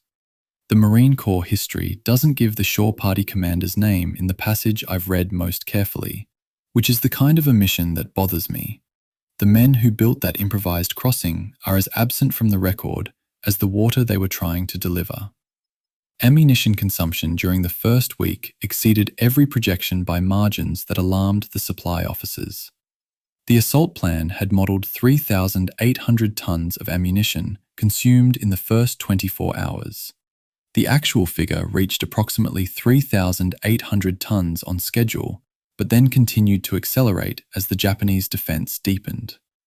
The 105mm batteries of the Corps artillery, 36 guns, fired approximately 14,400 rounds between June 15th and June 24th, against a planning estimate of 9,800 rounds for that period. The overage alone, 4,600 rounds, weighed roughly 230 tons, all of it needing to be moved from ship to shore to firing position without reliable mechanized transport in the surf zone. The ammunition shortage became critical enough on June 19th that one artillery battery commander, his unit supporting the advance toward Aslito airfield, ordered a fire restriction protocol, limiting his guns to confirmed registered targets only, a decision that almost certainly cost infantry lives in the short term, but preserved the battery's ability to function through the following day. The Seabees, Naval Construction Battalions, arrived at Aslito airfield on June 18th, 2 days after D-Day, and what they found was a facility in better condition than the pre-invasion bombardment had been designed to leave it. The airfield had been built by the Japanese to service Zero fighters and medium bombers. Its runway was constructed of compacted coral, a material that, unlike concrete, absorbs rather than fragments under bomb impact, meaning that craters could be filled quickly with the same material dug out of them. A CB report from the first week of construction noted that 2 craters were filled and compacted in approximately 45 minutes each, using captured Japanese equipment, specifically a road roller that had been abandoned near the northern end of the runway and was still operational. The field was declared serviceable for emergency landings on June 24th, 9 days after the initial invasion, and the first B-29 Superfortress landed there on October 12, 1944, though that future utility was, in June, still theoretical. What the Seabees gave the operation in those first days was something more immediate, a functioning airstrip from which liaison aircraft could observe artillery fire and wounded men could be evacuated without a 2-hour boat ride back to a ship in the anchorage. The gap between what the logistics planners had modelled and what the beaches actually produced has a formal name in military analysis: planning friction. Karl von Clausewitz described friction as the aggregate of all the small obstacles that make even simple things difficult in war. And the Saipan supply crisis was a near-perfect demonstration of the concept at industrial scale. 11 LSTs, landing ships, tank, each capable of carrying 500 tons of cargo, sat anchored offshore during the first 36 hours, unable to unload because the beach exits were blocked by destroyed vehicles, and there were not enough working DUKWs to run shuttle operations in the surf. The ships were full of food, ammunition, and replacement equipment. The men on the beach needed those supplies. The distance between ship and shore was approximately 1,000 yards, and yet for 36 hours, that 1,000 yards was effectively impassable. The LST commanders radioed ashore repeatedly. The shore party officers radioed back. The Corps logistics officer noted in his diary that he spent the night of June 16th writing the same message in 5 different ways to 5 different echelons, all saying the same thing: we cannot unload what we cannot reach. By June 22nd, 1 week after the landing, the shore party system had reorganized itself around the improvised solutions that had emerged under pressure. Daily throughput reached 4,762 tons, against a daily target of 5,470 tons, meaning the operation was running at approximately 87% of its logistical model. That sounds like failure. By the standards of amphibious operations in 1944, with a reef, a contested beach, 17 destroyed DUKWs, and a water crisis, it was a remarkable recovery. The improvement came from three changes: the improvised LVT hull trackways that allowed wheeled vehicles to cross soft terrain, a reallocation of DUKW operators so that the most experienced drivers handled the reef passage while trainees worked the calmer beach sections, and a decision by the task force commander to dedicate 2 destroyers to offshore fire suppression specifically targeted at Japanese artillery positions that had been harassing the beach parties. That last measure, using fleet assets to protect supply chain workers rather than direct combat, was controversial at the time and would not appear in the official after-action summary as prominently as it deserved. I keep returning to a specific notation in the Shore Party commander's log. 2 cases of ammunition pallet failure, resulting in ordnance deposition at waterline, recovered by civilian contractor personnel attached to NCB unit. Civilian contractor personnel. In the middle of a contested beach on June 17, 1944, men who were technically employees of a construction firm, rather than members of the armed forces, were wading into the surf to retrieve artillery shells. The CB records identify them only by role, not by name. They were part of the invisible labor force that made the visible combat possible, a category of human beings that military history has never been particularly good at accounting for, and that the Saipan documentary record mostly names not at all. The full logistical picture of Saipan has never received the same narrative attention as the infantry battles, and the reason is partly aesthetic and partly structural. Logistics don't compress well into dramatic narrative. There's no single moment when the supply line broke, and then a single moment when it was repaired. There's only a continuous, grinding process of improvisation and attrition, in which the most consequential decisions were made by officers whose names appear in footnotes. But the numbers tell a story that the infantry accounts cannot. Without 4,700 tons of materiel per day reaching the front, the advance stalls, the guns go silent, and the 24-day battle becomes 40.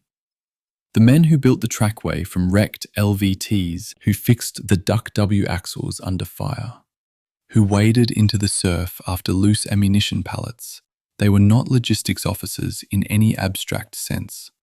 They were the reason the battle ended when it did. Chapter 8. The War Between the Smiths.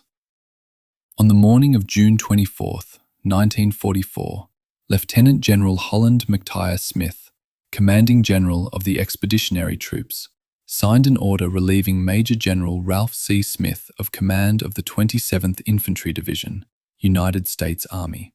It was the first and, to this day, the only time in American military history that a Marine general has relieved an Army general of command during active combat operations.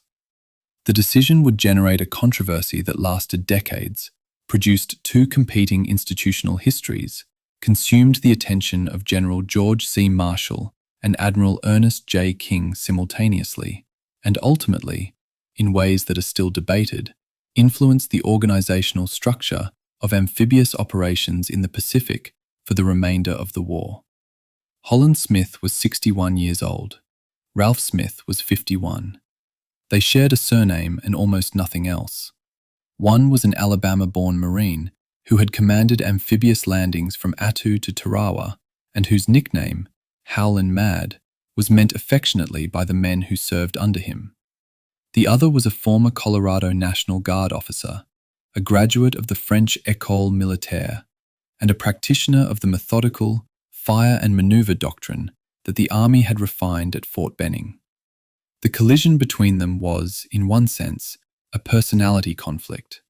In every other sense, it was a structural failure of the American military establishment. The tactical context requires precision because the controversy has been so thoroughly politicized that the raw numbers are often lost beneath the rhetoric. Between June 20th and June 23rd, the 27th Infantry Division occupied the center of the American line on Saipan, with the 2nd Marine Division on its left and the 4th Marine Division on its right. The objective was a corridor of broken terrain that Marine Corps after-action reports called Death Valley and Purple Heart Ridge, a series of interconnected ravines and hilltops dominated by Japanese defensive positions that had been constructed over months of preparation. During those 4 days, the 27th Infantry fired approximately 1,100 artillery rounds in support of its advance. During the same period, the 4th Marine Division fired approximately 3,400 rounds in support of its own advance.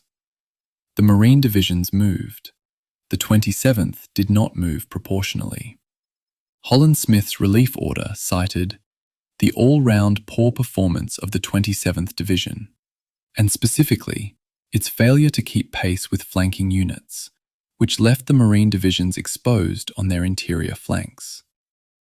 Ralph Smith's defenders, and they were numerous, particularly within the Army, argued that the terrain assigned to the 27th was objectively more difficult than what the Marine divisions faced, that the division had received less artillery support from core assets than the Marine units, and that Holland-Smith had never adequately communicated the urgency of his timetable. They also noted that Holland-Smith had not visited the 27th Division's forward positions before signing the relief order, a fact that the subsequent 5 General Inquiry Board, the Buckner Board, convened in August 1944 under Lieutenant General Simon Bolivar Buckner, Jr., treated as significant. The board's formal finding was carefully worded. Holland-Smith had possessed the legal authority to relieve Ralph Smith. The orders had been properly issued through appropriate channels, but Ralph Smith had not been informed of the full extent of General Holland-Smith's dissatisfaction before the relief was executed. The board stopped short of recommending any disciplinary action. It was, as institutional findings often are, a verdict designed primarily to avoid making the underlying problem worse. The problem underneath the relief was not Ralph Smith's competence or Holland-Smith's temperament, though both were real factors. The problem was organizational. In the summer of 1944, the United States military was fighting the largest amphibious campaign in the history of the Pacific, with a command structure that had never been designed for inter-service coordination at the corps level. The 5th Amphibious Corps was a Marine organization. Its commander, Holland-Smith, was trained in Marine doctrine, evaluated performance against Marine standards, and had spent his career in an institutional culture that emphasized speed and aggression in assault operations.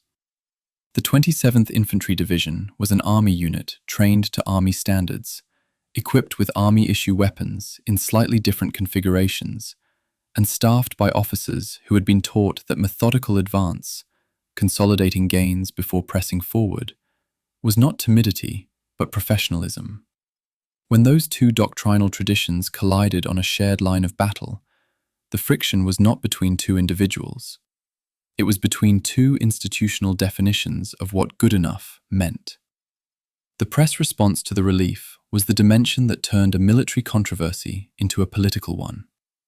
William Randolph Hearst's newspapers, which had been editorially hostile to the Roosevelt administration's Pacific strategy for years, ran a series of stories in late June and early July, suggesting that Marine arrogance had cost Army lives, and that Holland-Smith was personally responsible for unnecessary casualties. Time magazine's correspondent Robert Sherrod, who had covered Tarawa and whose account of that battle had made his reputation, published a defense of Holland-Smith in Time in August 1944 that was itself controversial because it drew on information from senior Marine officers and appeared to prejudge the Buckner Board's outcome.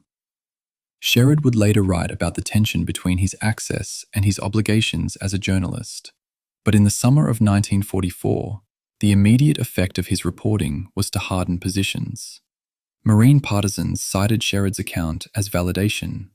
Army partisans cited it as evidence of media bias. The institutional wound remained open for decades.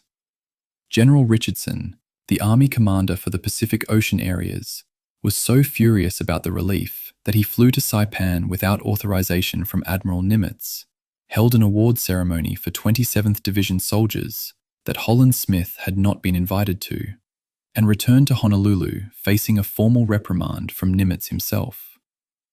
There is a disparity in the primary record that historians have never fully resolved, and it sits at the center of the entire controversy. The after-action reports filed by the 27th Infantry Division's artillery units for June 20th through 23rd record a total of approximately 1,100 rounds fired. The after-action reports filed by 4th Marine Division Artillery for the same period record approximately 3,400 rounds. Holland Smith and his Marine staff cited this disparity as evidence of the Army Division's inadequate aggressiveness. Ralph Smith's defenders argued that the disparity reflected the different tactical situations of the two divisions, that the 27th was operating in terrain where massed artillery fire was ineffective and close infantry work was required, and that firing 3,000 rounds into the wrong terrain would have accomplished nothing except depleting the ammunition supply. Both arguments contain truth. The disparity is real. What it proves depends on which doctrine you were trained in, which is precisely the problem. I want to be careful here about the temptation to assign a clear verdict, to say that one Smith was right and the other wrong, because the historical record doesn't support that kind of clarity. What the record does support is a more uncomfortable finding.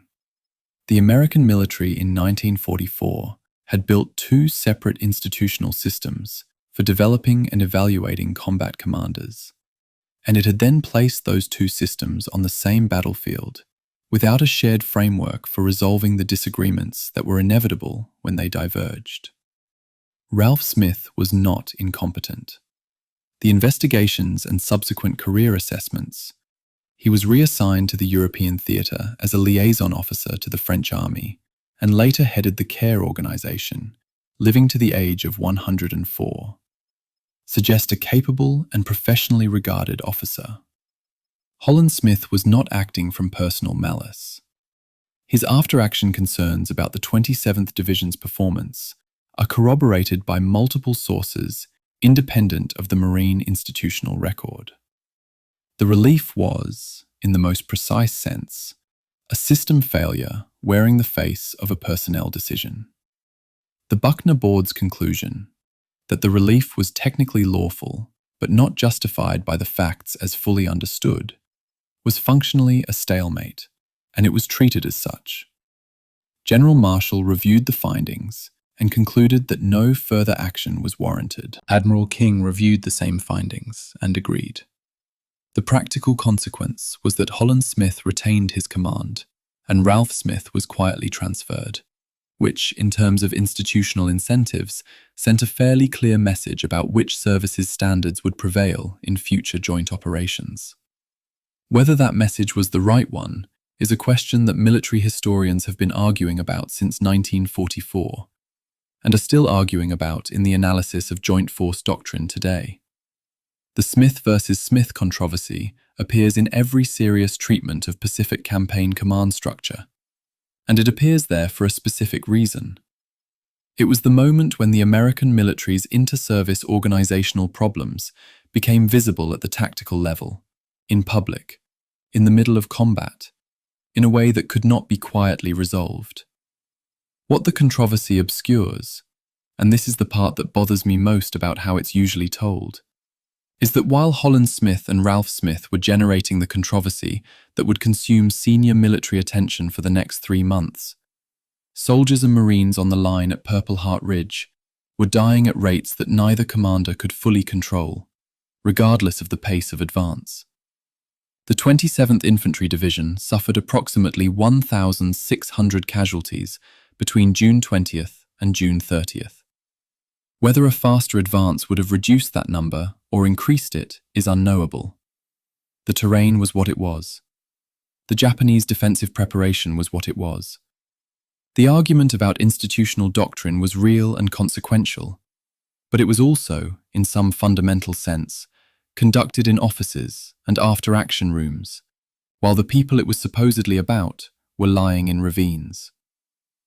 The relief of Ralph Smith is often described as the Battle of the Smiths, which is a clever formulation and a misleading one. There was no battle between them. There was a decision made by one man with authority over another, followed by a cascade of institutional reactions that played out over months and across multiple levels of command. The actual battle, the one fought by the 27th Infantry Division and the two Marine divisions in the center of Saipan in the last week of June 1944, continues in the chapters that follow, largely independent of the controversy it generated. That independence is itself a kind of evidence. The men on the line were doing what men on lines do, and the institutional argument about how they were doing it was happening somewhere else. Chapter 9. The Battle of the Philippine Sea. On June 15, 1944, the same morning American Marines were wading ashore at Chiran Canoa, Admiral Jisaburo Ozawa's first mobile fleet departed the anchorage at Tawi-Tawi in the southern Philippines and turned northeast. Ozawa commanded 9 aircraft carriers, 5 battleships, 13 cruisers, and 28 destroyers, the largest carrier force Japan had assembled since Midway. He had approximately 430 aircraft embarked, crewed by aviators who were, on average, far less experienced than the men who had flown from those same carriers at Pearl Harbor and Coral Sea. The Japanese naval aviation training program had been consuming aircraft and qualified instructors at a rate the program could not sustain since 1942. The attrition of experienced aviators at Midway, the Coral Sea, and the extended Solomons campaign had created a situation in which the men now flying from Ozawa's carriers had an average of roughly 6 months of flight training, compared to the 2 years that pre-war Japanese naval aviators had routinely completed. The Americans facing them had been flying operationally for longer, in more varied conditions, in aircraft, specifically the Grumman F-6F Hellcat, that had been specifically engineered to outperform the Zero at the altitudes and speeds at which Pacific carrier combat was now being conducted. Ozawa's plan, Operation Ago, was built around a tactical innovation that he believed would compensate for his pilots' inexperience. Japanese carrier aircraft had a longer operational range than American carrier aircraft. Ozawa intended to launch his planes from outside the range of American fighters, strike the American fleet, land at the Guam and Rota airfields for refueling and rearming, and then strike again on the return flight. This shuttle bombing concept was geometrically elegant and operationally catastrophic. It failed for 3 reasons. American submarines had found Ozawa's fleet 2 days before the battle. The Guam and Rota airfields had been suppressed by American airstrikes and were not functional for the recovery operation. And the American fighter direction system, the radar-guided combat air patrol coordination that Vice Admiral Mark Mitch's Task Force 58 had refined over 2 years of carrier operations, was capable of putting Hellcats into intercept position within minutes of detecting an incoming raid. When the first Japanese strike wave of approximately 69 aircraft crossed the radar detection threshold on the morning of June 19th, the American fighter direction controllers had F-6F Hellcats airborne and positioned to engage at altitude before the Japanese formation reached visual range of the fleet. The destruction of the first strike wave took approximately 90 minutes. Of 69 aircraft in the first wave, roughly 50 were shot down.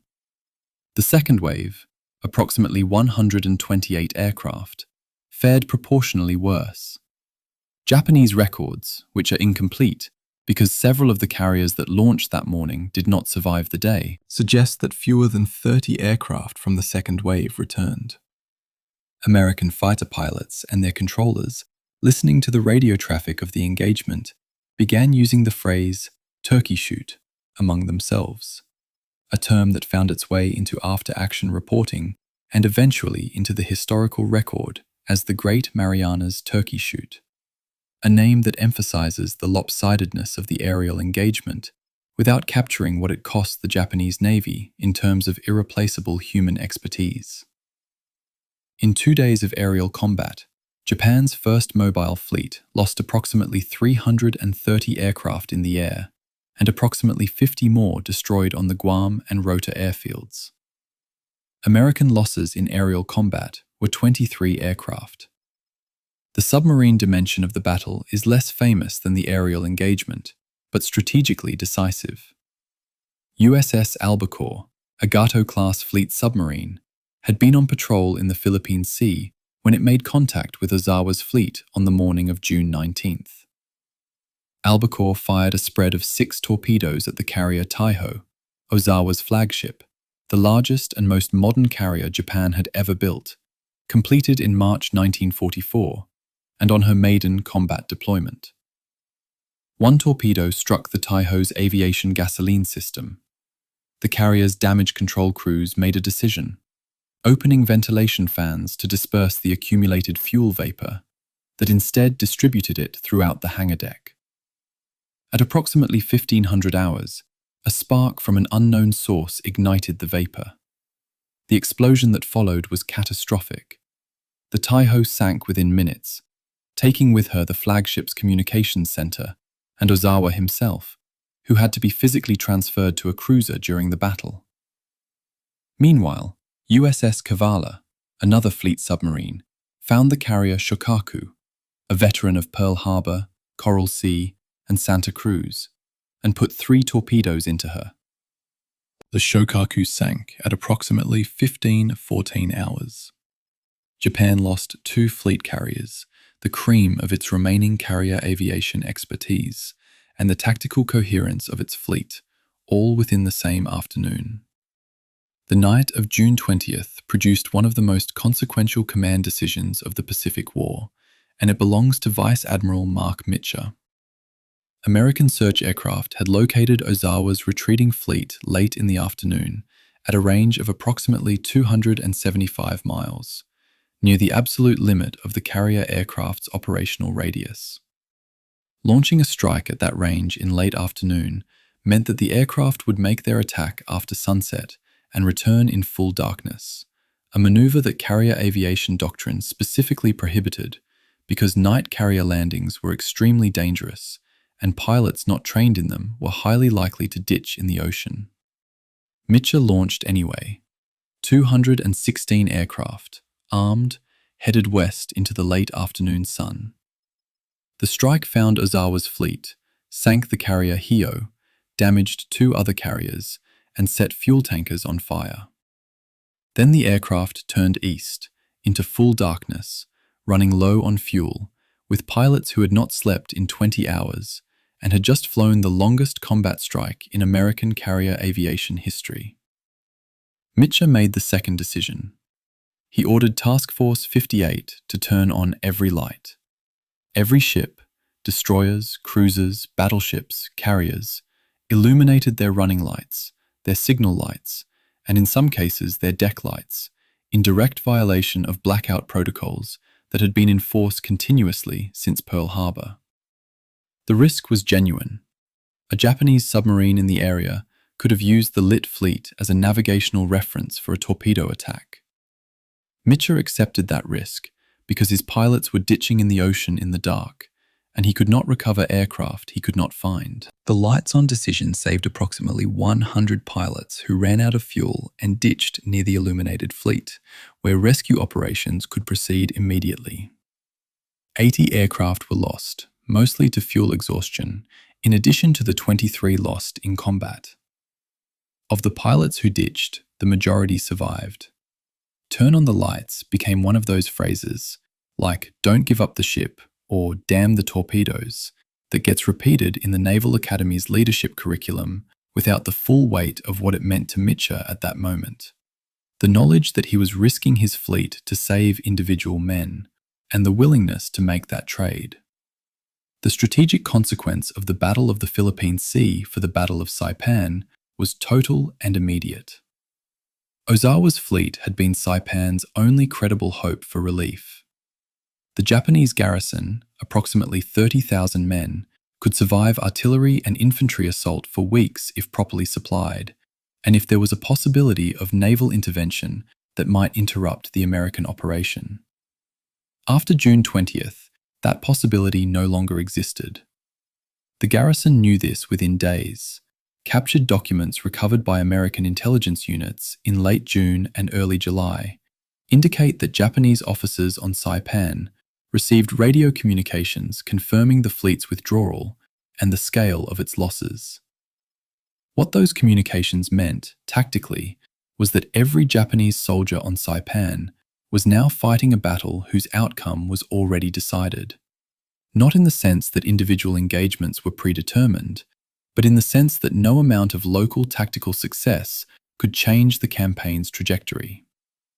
The Japanese pilot losses at the Philippine Sea have a specific demographic character that matters for understanding the remainder of the Pacific War. The 330 aircraft destroyed in the air on June 19th and 20th represented not just machines and fuel, but approximately 330 irreplaceable trained aviators, men who had completed the compressed 6-month training program that was already Japan's emergency response to the attrition of the previous 2 years. Japan did not have a training pipeline that could replace those losses on any timeline relevant to the continuation of the war. The American Carrier Aviation Training System, by contrast, was producing approximately 1,000 new naval aviators per month by mid-1944, each with an average of 300 flying hours before their first fleet assignment. The asymmetry in human capital between the two naval air arms was not new in June 1944. It had been building since Midway. The Philippine Sea made it permanent. For the men on Saipan's beaches, the Marines and soldiers who had been fighting for 4 days before the naval battle began, the Philippine Sea was a geographical abstraction. The messages that filtered down through the command structure were elliptical in the way that command communications typically are during active operations. Reference to favorable developments at sea, reference to the enemy's reduced capacity for reinforcement. Nobody told a rifle company what had happened to Ozawa's fleet in the specific terms that a post-war reader can access. But the practical effect was visible within a week. The pace of Japanese resupply drops from aircraft decreased sharply.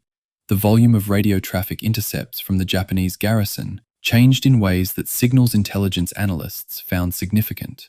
And the quality of Japanese counterattack coordination in the last 2 weeks of June deteriorated in ways that, in hindsight, reflect a command structure that had absorbed the news from the Philippine Sea and adjusted its operational expectations accordingly. I have spent time with the records of Task Force 58's combat action reports from June 19th and 20th, and what strikes me most is not the numbers, the 330 aircraft, the 2 carriers, the 23 American planes, but a single notation in the report of the fighter direction officer aboard USS Lexington.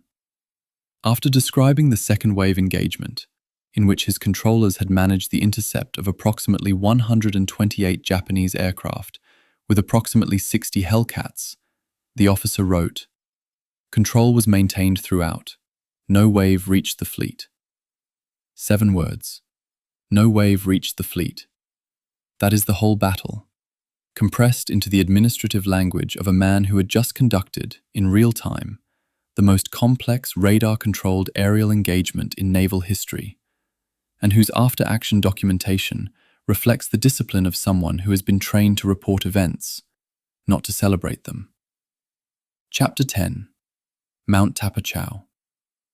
Mount Tapotchau stands at the center of Saipan, both geographically and militarily.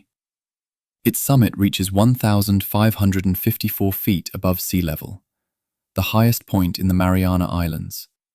And from that summit, on a clear day in 1944, an observer with a standard field telephone and a set of map coordinates could direct artillery fire against virtually any point on the island's 15-mile length. The Japanese understood this when they designed their defensive system. The American planners understood it when they designed the operation. And the Marines of the 1st Battalion, 29th Marines, understood it in the most immediate possible way when they were given the objective of seizing it. The 29th Marine Regiment was a peculiar unit in the organizational history of the Pacific War. It had been activated in February 1944, specifically for the Marianas Campaign, and had trained for less than 4 months before loading onto transports at San Diego. Many of its men had combat experience from other units. The regiment itself, as a formed organization, had never been in a fight. Mount Tapotchau would be its first and most consequential engagement. The approach to Tapotchau took 3 days and approximately 3 miles of lateral movement. The direct route, straight up the western slope from the beachhead, was not viable because the Japanese had prepared it with interlocking fields of fire from positions in the cliff faces that could not be neutralized by artillery without destroying the terrain features that provided cover for the attacking infantry. The 1st Battalion instead approached from the south and east, moving through a corridor of ravines and limestone outcroppings that offered partial concealment at the cost of navigation difficulties that, in the thick vegetation of the interior, amounted at times to near total disorientation. A first-person account, preserved in the regimental history, describes the terrain in terms that are striking for their precision. The jungle on the slopes was old-growth secondary growth over coral karst, which means the roots followed the rock fissures and the fissures followed no pattern a compass could help you with. You navigated by sound, artillery to the west, the sea to the east, and you hoped the sounds stayed consistent. They often didn't. Japanese defensive positions were sighted to deflect sound, and more than one patrol in the first 2 days of the approach reported hearing artillery fire from directions that made no topographic sense. By June 25th, the 1st Battalion had lost approximately half its effective strength, killed, wounded, and evacuated for heat casualties, and had not yet reached the summit. The word half requires some precision here. The battalion had landed on June 15th with approximately 910 officers and men. By the evening of June 25th, approximately 450 were present for duty. The losses were distributed unevenly across the battalion's 3 rifle companies, with one company, Charlie Company, having suffered the heaviest casualties during an assault on a ridge position on June 22nd. That was ultimately abandoned because artillery support could not be sufficiently adjusted to neutralize the Japanese positions without endangering the attacking Marines. That abandoned assault is documented in the battalion's after-action report as Operation Against Hill 820A, aborted, which is the kind of notation that carries enormous weight for anyone who understands what an aborted assault means in terms of the men who participated in it, and then had to be reorganized for a second attempt. The forward observer on Tapotchau during the final assault, his name appears in several accounts as Lieutenant Charles Stott, though the documentary record is inconsistent on spelling and rank, called approximately 347 fire missions from the summit and its approaches between June 26th and June 30th. Each fire mission required him to identify a target, estimate its coordinates relative to a known reference point, transmit a call for fire to the Battalion Fire Direction Center, observe the first rounds, adjust the fire based on the burst pattern, and then transmit a fire for effect command. The average time from call to fire for effect in a well-functioning artillery system is approximately 3 to 5 minutes under the communication conditions on Tapotchau, where radio transmission was intermittently blocked by the limestone terrain and wire communications had not been laid. The average was closer to 8 to 12 minutes. In those additional minutes, the target might move. It might be reinforced. The infantry might advance past it. Fire observation from an elevated position was, and remains, one of the most technically demanding tasks in ground combat, and the willingness of forward observers to conduct it from exposed summit positions under fire is a form of institutional courage that rarely receives the narrative attention given to infantry assaults. The artillery effectiveness data from Tapotchau is one of the few places in the Saipan record where the tactical value of terrain can be quantified with reasonable precision. Before the summit was seized, artillery missions supporting the advance through the central corridor had an estimated effectiveness rate, rounds on target relative to rounds fired, of approximately 12%, based on post-engagement comparison of fire logs with aerial photography. After June 26th, when the summit observation post became operational, the effectiveness rate for the same corridor rose to approximately 40%. 6,200 rounds were fired in support missions from the Tapotchau observation post during the last week of June. At the pre-summit effectiveness rate, achieving the same target destruction would have required approximately 20,000 rounds, a weight of approximately 1,000 tons of additional ammunition that would have needed to be moved from ships to shore to firing positions, while the supply chain was already at the margins of its capacity. The seizure of Tapotchau was not merely a tactical victory. It was a logistics decision that the infantry made without knowing that's what they were making. The Japanese defensive system on Tapotchau was built into the limestone itself. The mountain summit and upper slopes contain an extensive network of natural caves, enlarged and interconnected by Japanese engineering units over the preceding months. The caves served multiple functions.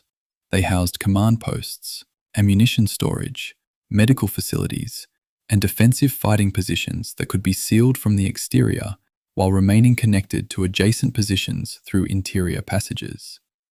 American infantry clearing operations on the summit took 4 days after the initial seizure because each cave system required individual treatment.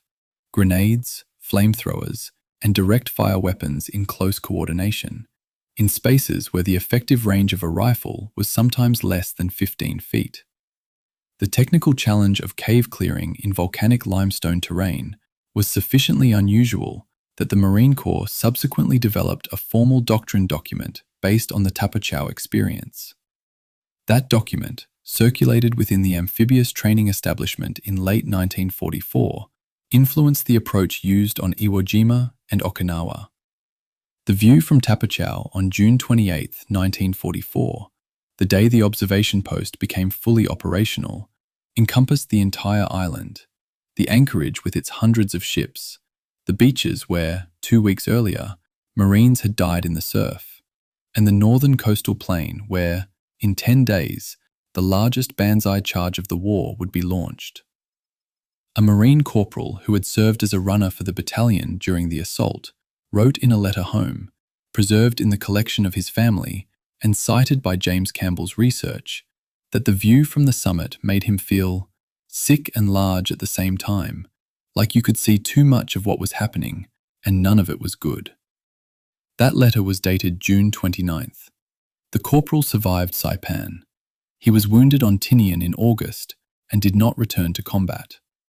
The 29th Marine Regiment's seizure of Tapotchau is one of the least documented significant actions of the Saipan campaign, partly because the regiment was new and had no established war correspondent relationship, partly because the fighting on Tapotchau was contemporaneous with the Smith versus Smith controversy, which absorbed most of the available press attention in late June, and partly because cave-clearing operations in dense terrain do not generate the kind of identifiable dramatic moment, a flag planted, a position overrun, that military journalism historically favours. The regimental history, published by the Marine Corps Historical Centre, covers the Tapotchau operation in approximately 4 pages of dense technical narrative. The after-action reports are more detailed and more useful. The letters and personal accounts, where they exist, are more honest about what the fighting actually felt like. No single source provides a complete picture. Taken together, they describe an operation that cost approximately 450 casualties across 3 regiments and gave the American forces on Saipan an artillery advantage that shortened the battle's final phase by an amount that no one can precisely calculate, but that every logistics officer and corps artillery commander in the operation understood was significant. There is a technical note in the Tapotchau after-action documentation that I want to flag for historiographical reasons. The battalion fire direction log records 347 fire missions called from the summit observation post, but the Corps artillery log for the same period records only 312 missions as having originated from that location. The discrepancy of 35 missions, each representing a distinct call for fire, adjustment, and fire for effect sequence, is unexplained in either document. It could reflect communication failures in which calls were transmitted but not recorded at the receiving end. It could reflect missions that were called but not executed due to ammunition constraints. It could reflect a documentation error. The discrepancy is small enough to be administratively unremarkable. It is large enough that 35 fire missions represent, at an average of 20 rounds per mission, approximately 700 artillery rounds, roughly 35 tons of ammunition, whose expenditure is either unaccounted for in the Corps log or was recorded under a different mission origin code. Historians working with logistical records learn to pay attention to small discrepancies. The significance of Tapotchau for the final week of the campaign lies not in the summit itself, but in what possession of that summit meant for the advance on the island's northern plain. With observation from 1,554 feet, American artillery could see and engage targets on the Tanapag Plain, the flat coastal ground north of Garapan where, in early July, the remnants of the Japanese garrison would concentrate, from ranges and angles that would otherwise have been impossible. When the Banzai charge came on the morning of July 7th, the artillery fire that ultimately broke it was adjusted in part from positions with sightlines to Tapotchau. The mountain's seizure on June 26th and the charge's repulse on July 7th are separated by 11 days and connected by a chain of fire direction decisions that runs, in a mostly unbroken line, through the hands of the forward observers who had climbed the mountain under fire and stayed there. Chapter 11. General Saito's Last Calculation. Lieutenant General Yoshitsugu Saito had been the commander of the 43rd Infantry Division before the war brought the command to Saipan, and by the standards of the Imperial Japanese Army's General Officer Corps in 1944, he was a professional of conventional distinction. Methodical, committed to the tactical orthodoxies of his service, and capable of the kind of operational stubbornness that the Japanese army rewarded as virtue. He was 63 years old in the summer of 1944. He had been on Saipan since the previous year, overseeing the construction of the island's defences within the constraints of a supply situation that had been deteriorating since American submarines began systematically interdicting the convoy routes in late 1943.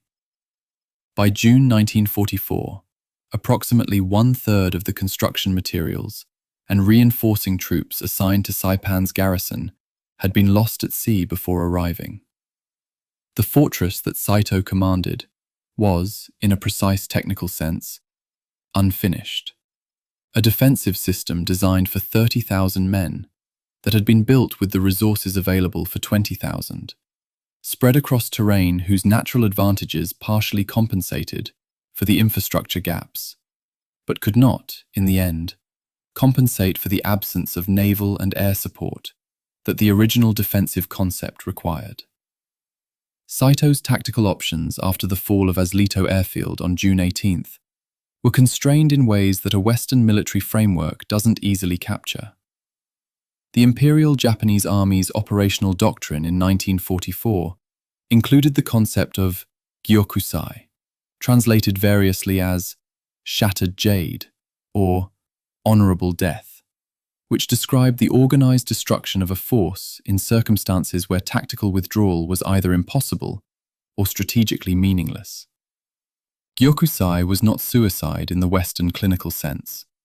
It was a doctrinal concept that acknowledged the possibility of a situation in which a garrison's value to the broader war effort was maximized not by continued defense, but by the maximum possible infliction of casualties on the attacker before the force's elimination. The distinction matters for understanding Saito's decision-making in the last 2 weeks of the battle.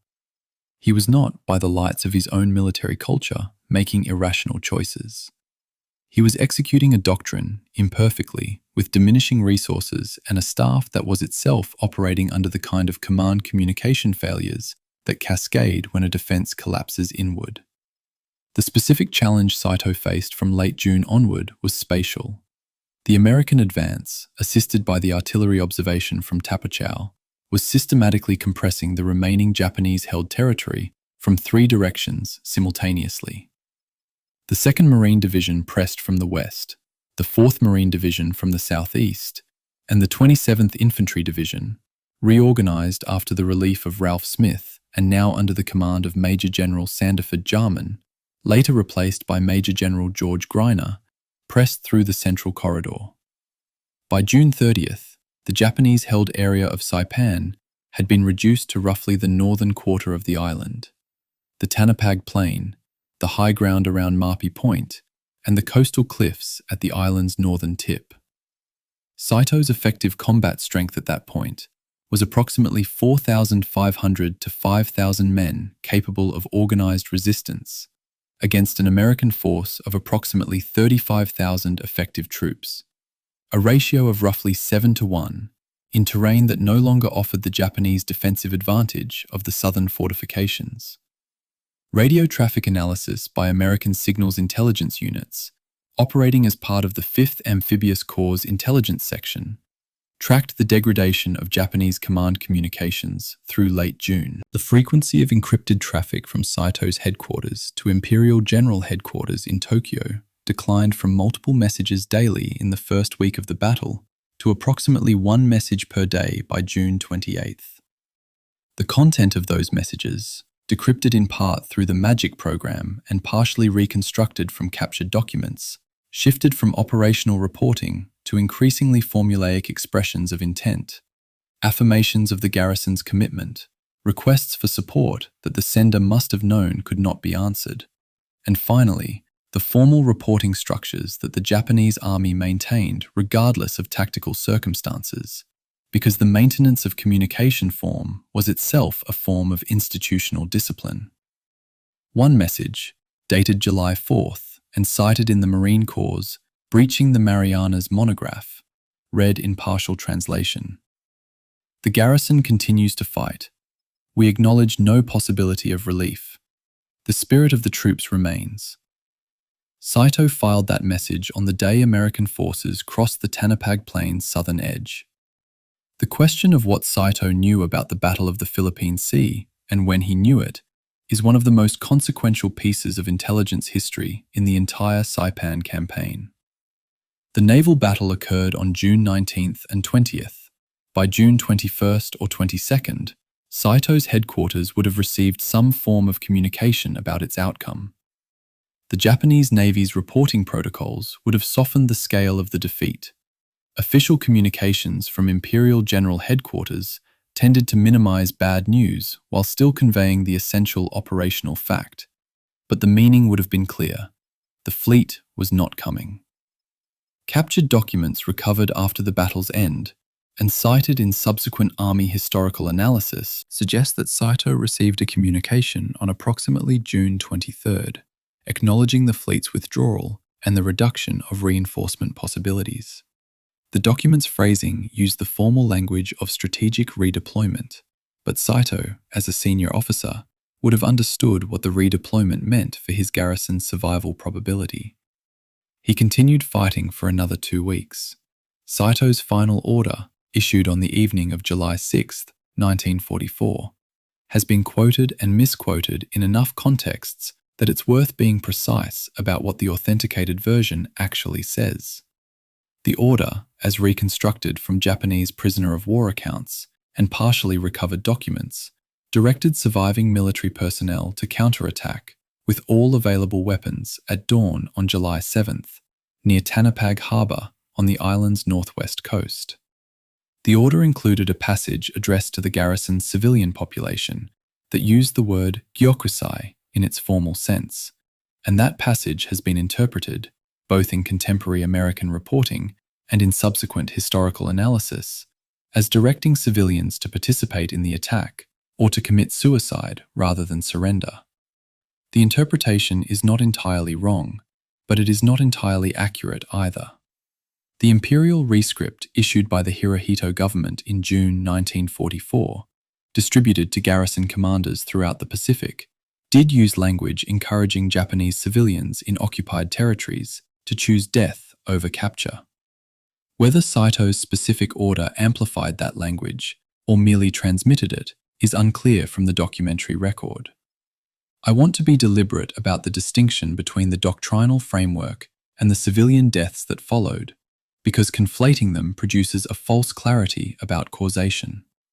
Japanese civilians died at Marpi Point in the days following the Banzai charge, between several hundred and several thousand, with estimates varying widely in the sources, and the circumstances of those deaths ranged from direct command pressure to fear of American forces based on propaganda, to the transmission of panic through a civilian population that had watched 3 weeks of combat and had no framework for evaluating the reality of American treatment of surrendered Japanese. Some civilians jumped from the cliffs at Marpi Point after watching soldiers do so. Some were killed by soldiers who interpreted the Gyokusai doctrine as applying to civilians. Some surrendered to American forces despite pressure not to. The record is not uniform. It is not, in other words, a simple story of command authority producing a predictable civilian outcome. It is a story of a doctrine designed for soldiers being applied, partially, inconsistently, and with lethal effect, to a civilian population that had never been trained in what the doctrine meant. By the evening of July 6th, when Saito dictated his final order, his command post was in a cave in a hillside north of Garapan, approximately 2 kilometers from Tanapag Harbour. His effective staff had been reduced to a handful of officers. Communications to subordinate units were sporadic, and in some cases impossible, because the wire lines had been cut by American artillery, and radio operators had been killed or their equipment destroyed. Saito's order was transmitted orally to the officers who were present, and was supposed to cascade downward through whatever remained of the command structure. How much of it reached the approximately 4,000 men who participated in the attack the following morning, and in what form, is unknowable. After issuing the order, Saito consumed a ritual last meal with his remaining staff, recited traditional Japanese poetry. The accounts of this moment come from the few survivors who were present, and they agree on the poetry, though not on the specific verses, and then died by suicide, assisted by his adjutant. Vice Admiral Chuichi Nagumo, the naval commander on Saipan, died separately on the same day. The island's 2 senior commanders were both dead before the attack they had ordered began. The Gyokusai concept as a military doctrine was formalized in the Imperial Japanese Army's regulations in ways that have no direct Western equivalent, though the concept of a final stand to the last man appears in military cultures across history. What made the Japanese application of it in the Pacific particularly significant for post-war military analysis was the scale at which it was implemented, not just on Saipan, but at Tarawa, Attu, Peleliu, Iwo Jima, and Okinawa, and the implications it created for the planning of Operation Downfall, the planned invasion of the Japanese home islands. The casualty projections that Secretary of War Henry Stimson reviewed in June 1945 and that President Truman received in various forms that summer, were based in part on the pattern of Japanese garrison behavior that Saipan represented. A willingness to resist to virtual complete annihilation, extended through civilian populations who had been incorporated into the garrison's defense psychology. The numbers in those projections ranged from 250,000 to 1 million American casualties, depending on the assumptions about Japanese resistance density. Saipan was one of the primary data points from which those assumptions were derived. The historical literature on General Saito himself is thinner than his significance warrants. The Japanese records of the Saipan campaign are fragmentary. Most of the documents that would have been in his headquarters were either destroyed during the battle or lost when the command post was overrun. And the American accounts of Saito treat him primarily as a tactical obstacle rather than as an individual. He appears in the Marine Corps monograph, in captured document analysis, in prisoner of war accounts, and in the photographic record of his funeral, conducted by American military personnel on July 13, 1944, with a degree of formality that was standard protocol for senior enemy officers. He was buried on the island. His decision to order the Gyokusai attack on July 7th, rather than a general surrender, which, by early July, would have been the more logical tactical choice in Western terms, is the central analytical fact of the battle's final phase.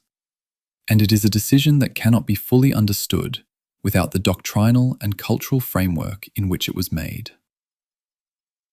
Chapter 12. The largest Banzai charge. At approximately 0300 on the morning of July 7th, 1944, an estimated 4,000 men, the remnant of the Japanese garrison of Saipan, supplemented by wounded soldiers who had left hospital positions, by support and administrative personnel who had never been intended as combat troops, and by an indeterminate number of civilians who had been caught up in the movement, crossed the Japanese line of departure north of Tanapag Harbor, and began moving south toward American positions along the Tanapag Plain. The attack was the largest Banzai charge of the Pacific War by every measure. Number of participants, geographic scope, and the scale of the American response it generated. The units holding the American line at the point of attack were primarily from the 27th Infantry Division, the same division whose performance had generated the Smith versus Smith controversy 2 weeks earlier.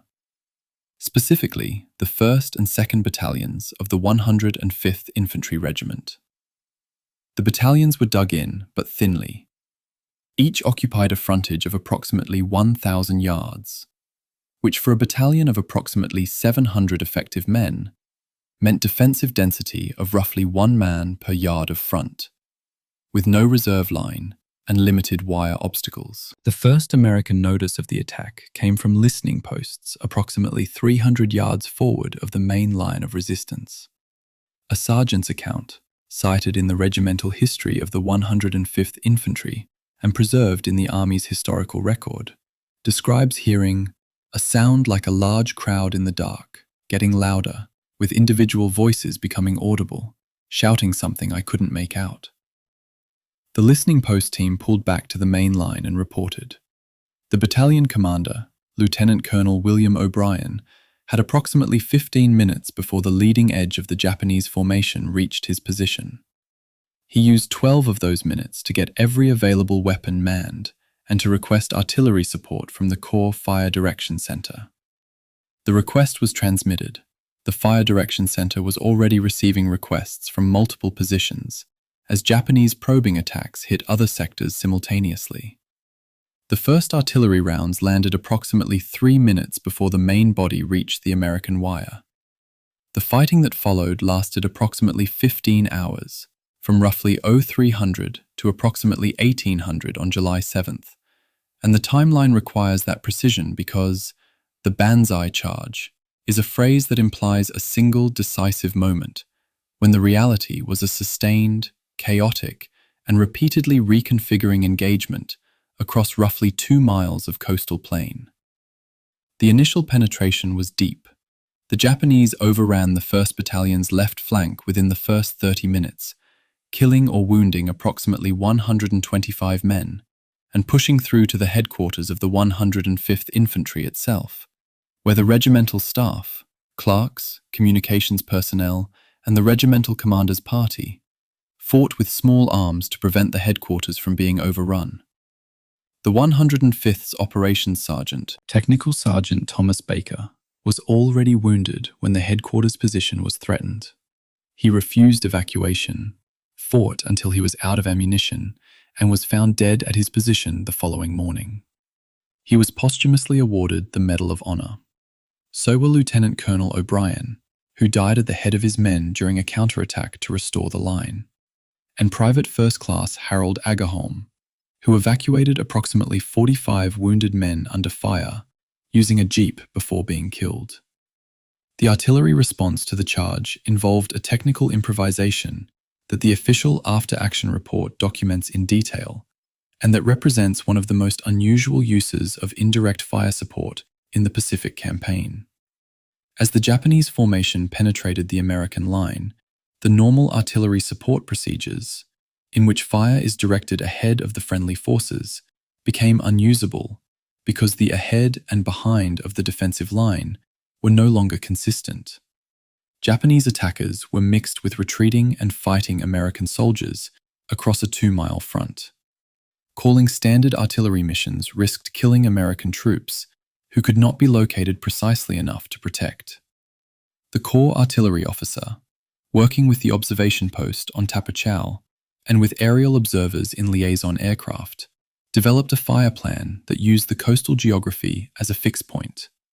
Artillery was directed at the beach itself, at the water's edge, and at the 100 to 200 yard band between the waterline and the outermost penetration of the Japanese advance, with the intent of cutting off the leading elements from reinforcement. The fire was close, dangerously close by any standard, and the after-action report includes a notation that 3 American soldiers were killed by short rounds during the engagement. The Corps Artillery Commander's log entry for approximately 0530 reads, "Fire maintained on beach corridor. Infantry casualties from own fire accepted as operationally necessary." The scale of the artillery response reflects the urgency of the tactical situation.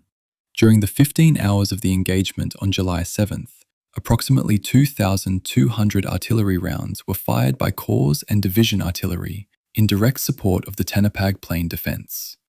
An additional 300 naval gunfire rounds were fired by destroyers operating in the anchorage, directed by the same shore fire control parties who had been coordinating naval gunfire since D-Day. The total weight of metal, approximately 185 to 190 tons, was distributed across a roughly 2 by 2 mile area of coastal plain, beach, and shallow water. The effect on the Japanese formation was devastating. By late morning, Japanese units that had penetrated the deepest were being engaged from 3 sides as American infantry consolidated counterattack positions to the south, and the artillery continued to suppress the beach corridor to the north. The advance, which had covered roughly 2 miles in the first 3 hours, had stopped. One of the complications in assessing the July 7th engagement is the question of civilian participation, which the documentary record addresses inconsistently. The after-action reports focus on military objectives and report Japanese military casualties with relative precision. Approximately 3,800 to 4,000 bodies were counted in the engagement zone between July 7th and July 9th. The presence of civilians in the attacking formation is referenced obliquely in several after-action reports. Descriptions of individuals in civilian clothing among the attackers, of women carrying weapons, of unarmed individuals moving with armed groups, but quantified estimates of civilian deaths in the charge itself are absent from the military documentation. The post-war civilian casualty accounting for Saipan places total civilian deaths at approximately 8,000 to 10,000 across the full 24-day battle. The proportion of those deaths attributable specifically to the July 7th engagement, as opposed to the preceding weeks of combat or the Marpi Point suicides that followed, is not established with precision in any source I've found that relies on primary documentation rather than retrospective estimate. The Marine and Army units that moved into the engagement zone after the Japanese attack collapsed found a landscape that several veterans' accounts describe in terms that resist the kind of narrative compression military history typically employs. A Marine corporal attached to the collecting point established north of Tanapag on July 8th wrote in a letter, cited in the regimental history of the 29th Marines, that the ground was not a battlefield in any way I'd been told a battlefield looks. It was more like a disaster site. There were people in all directions, some of them soldiers, and some of them clearly not. And the only thing that distinguished them was whether they were in uniform, which not all of them were. That observation, the difficulty of distinction between combatant and civilian in the aftermath of the charge, foreshadows the scene at Marpy Point that would dominate the final days of the battle and that would generate the most enduring documentary and photographic record of the entire campaign. The Medal of Honor actions of July 7th deserve more than a recitation of names. Sergeant Baker, Lieutenant Colonel O'Brien, and Private Agerholm represent three distinct forms of courage under identical circumstances, and the distinction matters. Baker's action was individual, a man already wounded who chose to continue fighting rather than accept evacuation, and who was found dead in his final position, surrounded by evidence of sustained resistance. O'Brien's action was command courage. A battalion commander who led a counterattack at close range when the tactical situation required the commander's personal presence to restore unit cohesion. Agerholm's action was logistical courage. The recognition in the middle of a penetration that had broken the regimental headquarters line that the wounded men who could not move were as much in mortal danger as the men still fighting, and the decision to do something about that with a jeep and a willingness to drive into the engagement zone. All three men died on July 7th. The Army posthumously awarded them the Medal of Honor. The 27th Infantry Division, whose performance 2 weeks earlier had been the subject of the most damaging inter-service controversy of the Pacific Campaign, produced 3 Medal of Honor recipients in 15 hours of fighting. The Japanese perspective on July 7th exists in fragmented form through the accounts of the approximately 700 survivors. Of the original 4,000, who were taken prisoner in the days following the charge, or who surrendered in the weeks and months thereafter. One account, recorded by American military intelligence interviewers and preserved in the records of the Pacific Ocean Areas Command, describes the experience of a corporal in the 17th Infantry Regiment who had entered the attack with a broken rifle. The bolt mechanism had jammed and could not be cleared, and who had carried it for the entire attack not because he had been ordered to, but because to go without any weapon was more shameful than to go with one that didn't work. He had been in the attack for approximately 2 hours before being separated from his unit in the chaos of the penetration. He found himself alone, without ammunition, behind the American line, and had lain in a drainage ditch for 36 hours before being found by an American infantry patrol. He was 31 years old. He had been drafted in 1942. Had been assigned to Saipan in March 1944, and had never fired his rifle at an American soldier because it had never worked. History keeps these men badly. I find myself returning to that corporal in the drainage ditch when thinking about what July 7th meant in terms of scale. 4,000 people crossed that line of departure in the dark. Approximately 700 were alive, as prisoners or in hiding, or scattered in the remaining northern terrain, when the battle ended 2 days later. The 3,300 dead were not abstractions. They were men of various degrees of willingness, various degrees of combat effectiveness, various degrees of understanding of what they were doing and why, who crossed a line in the dark because a general who was already dead had told them to. The Banzai charge is documented in the military record as a tactical event, an attack of a specific size against a specific position with specific consequences. It was also a human catastrophe of a specific magnitude, generated by a specific doctrine, in specific terrain, on a specific morning. The distance between those two descriptions is not merely rhetorical. It is the distance between what military history records and what actually happened. Chapter 13. Marpy Point. The northern tip of Saipan ends in a limestone shelf that drops roughly 80 feet to the ocean. In July of 1944, that shelf acquired a name that would outlast the battle, the decade, and most of the people who were present to witness what happened there. Suicide Cliff, and below it, Banzai Cliff. American correspondents named them. The names stuck because they were accurate. Between approximately July 7th and July 9th, In the 2 days following the destruction of the Banzai charge on the Tanapag Plain, American infantry and their attached units moved north along Saipan's western coast and encountered at the island's outermost point, a scene that multiple witnesses described in terms that appear repeatedly in the primary record. They had no framework for what they were seeing. Time correspondent Robert Sherrod, who had covered Tarawa and Saipan from the beaches, filed a report in late July for Time magazine's issue of August 7, 1944, under the headline, "The Nature of the Enemy," in which he described watching Japanese civilians and soldiers jump from the cliffs in numbers that he could not initially reconcile with what he had been told about the civilian population's size and distribution.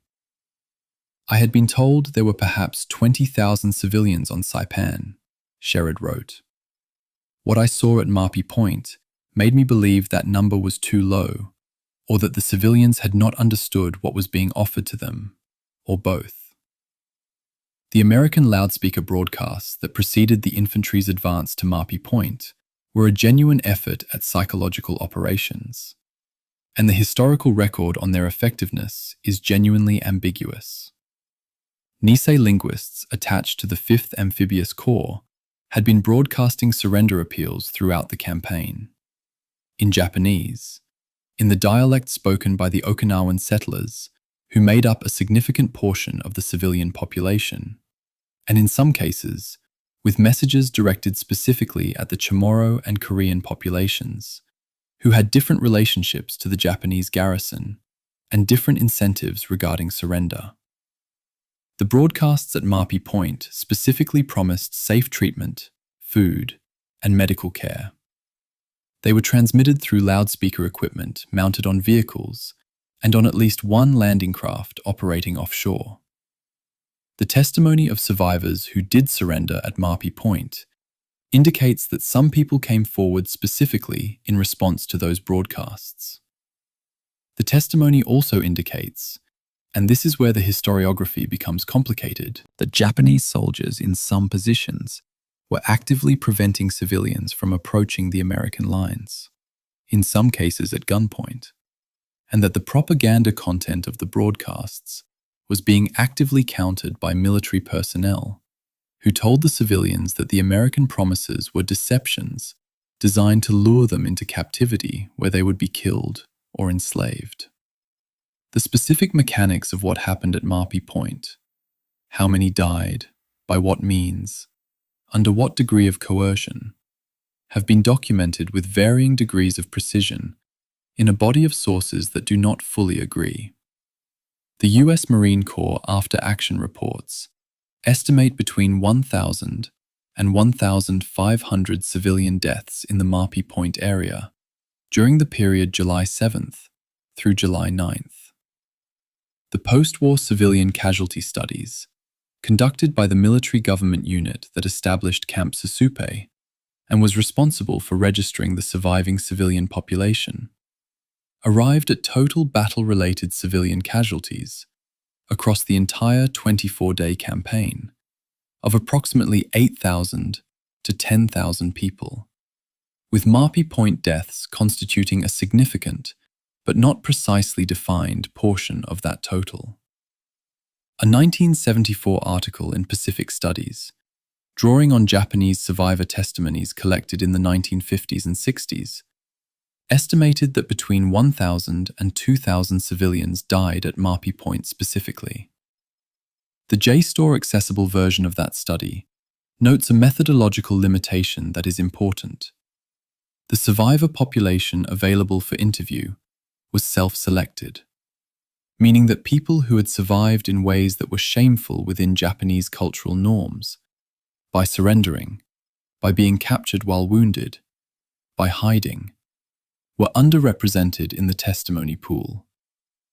The photographic record from Marpi Point is extensive and has been widely reproduced, which creates its own historiographical problem. Several of the most reproduced photographs showing Japanese civilians in the water below the cliffs, American soldiers on the clifftop, and families in the moments before jumping were taken by military photographers whose mission was documentation rather than journalism, but whose images were subsequently edited, captioned, and contextualized by organizations with institutional interests in particular narratives about the battle.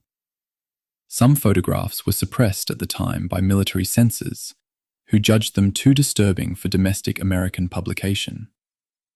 Others were released specifically to support public affairs messaging about the irrationality of Japanese resistance.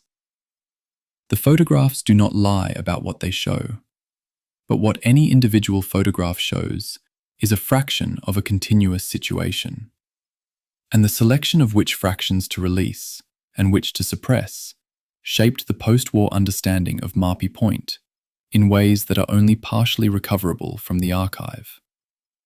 The American soldiers and Marines who witnessed the events at Marpi Point were, by the morning of July 8th, men who had been in continuous combat for 23 days. The exhaustion that surfaces in their accounts is not merely physical.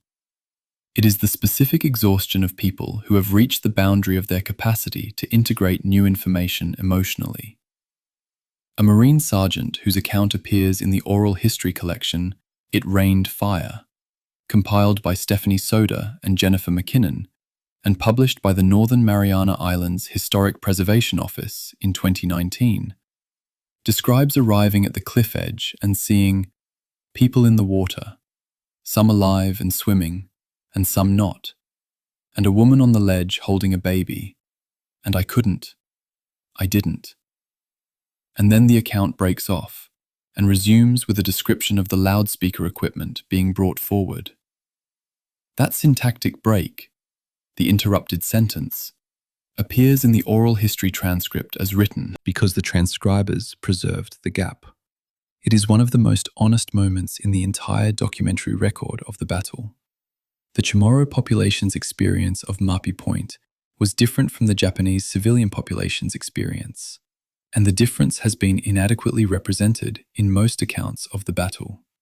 Chamorros, the indigenous people of the Marianas, who had been living under Japanese administration since 1914 and under active occupation since the Japanese garrison reinforced in 1943, were generally treated by American forces as friendly or at least as distinguishable from the Japanese civilian population, and they were encouraged to approach American lines from the first days of the campaign. The It Rained Fire oral history collection, which is the most systematic collection of Chamorro testimony from the battle period, includes accounts of Chamorro families who hid in caves during the American advance, emerged to surrender, and were fed and assigned to what would become Camp Susupe within hours. Those experiences were not universal. Some Chamorro civilians were killed in the crossfire of the advance, and the oral histories include accounts of near misses and deaths. But the structural situation of the Chamorro population at Marpi Point was different from that of the Japanese settlers, who had no prior relationship with American forces, and whose primary cultural reference for American intentions came from the Japanese garrison's propaganda. The Korean laborers on Saipan, approximately 2,000 to 3,000 at the start of the battle, brought to the island by the South Seas Development Company and by Japanese military construction programs, occupied a third structural position that is the least well documented in the English language record. Korean laborers were not Japanese citizens, had not come to Saipan voluntarily in most cases, had complex and often hostile relationships with the Japanese military personnel under whom they worked, and had no obvious cultural or political affiliation with the Japanese resistance. Some Koreans sought American lines early in the campaign. Some were prevented from doing so by Japanese soldiers who feared they would provide intelligence. Some were killed by Japanese soldiers during the collapse for precisely that reason. The American after-action documentation counts Koreans in the civilian internment statistics at Camp Susupe. Approximately 1,350 Koreans were registered at the camp. But the accounts of what happened to the Korean population during the Marpi Point events are almost entirely absent from the American primary record and survive primarily in Korean language sources that were not systematically incorporated into the American or Japanese historical literature until the 1990s. I want to be direct about the analytical problem at the center of this chapter. The deaths at Marpi Point have been attributed, in most popular accounts of Saipan, to a combination of Japanese propaganda, Gyokusai doctrine, and direct military coercion of civilians. All three factors were real and documented. But the accounts of survivors, preserved in the oral history collections, in military intelligence interviews, and in post-war testimony, also describe deaths that resulted from panic, from the transmission of fear through a crowd that had watched 3 weeks of combat and had no reliable information about what surrender meant in practice, and from the specific psychological conditions of a population that had been told, repeatedly, and by authority figures they had previously trusted, that Americans did not take prisoners. Disentangling those motivations, coercion versus propaganda versus independent fear-driven action, is not possible from the sources that exist. The deaths at Marpi Point were caused by the war in the fullest sense. By the decision to invade, by the decision to resist, by the propaganda that preceded both decisions, and by the specific conditions of Saipan's terrain and population that gave all of those decisions their particular lethal expression. The American government's formal response to Marpi Point was to issue a proclamation, broadcast in Japanese over military radio on July 9th, the day the island was declared secure, urging any remaining civilians and soldiers to come forward and guaranteeing their safety. The proclamation was signed in the name of Commander, Task Force 56, and promised food, medical care, and humane treatment. Between July 9th and the end of July, the civilian internment population at Camp Susupe grew from approximately 13,289 to approximately 17,265, an increase of approximately 4,000 people who emerged from hiding in the island's cave systems and vegetation after the fighting ended. That number, 4,000 additional civilians who had survived the battle and its aftermath, and who came forward after the formal declaration of victory, is one of the most important numbers in the entire Saipan record, because it means that a significant portion of the civilian population did not die at Marpi Point, did not die in the Banzai charge, and survived through a combination of hiding, luck, and the decision to trust the American proclamation enough to surrender.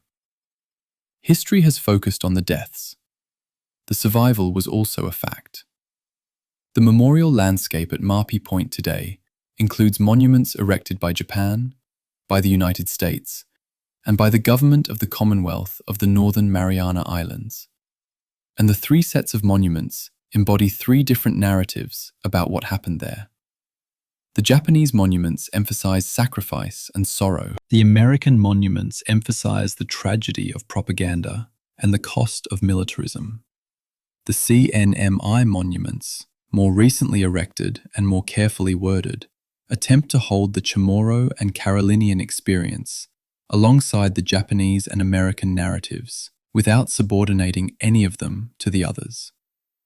Whether those 3 sets of monuments can coexist at the same site without producing a kind of memorial incoherence is a question that visitors to Marpi Point have been asking in different ways since the 1980s.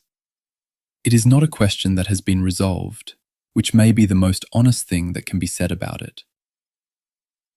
Chapter 14. The Island Declared Secure. At approximately 1600 hours on July 9, 1944, Lieutenant General Holland Smith transmitted the message that formally ended the Battle of Saipan.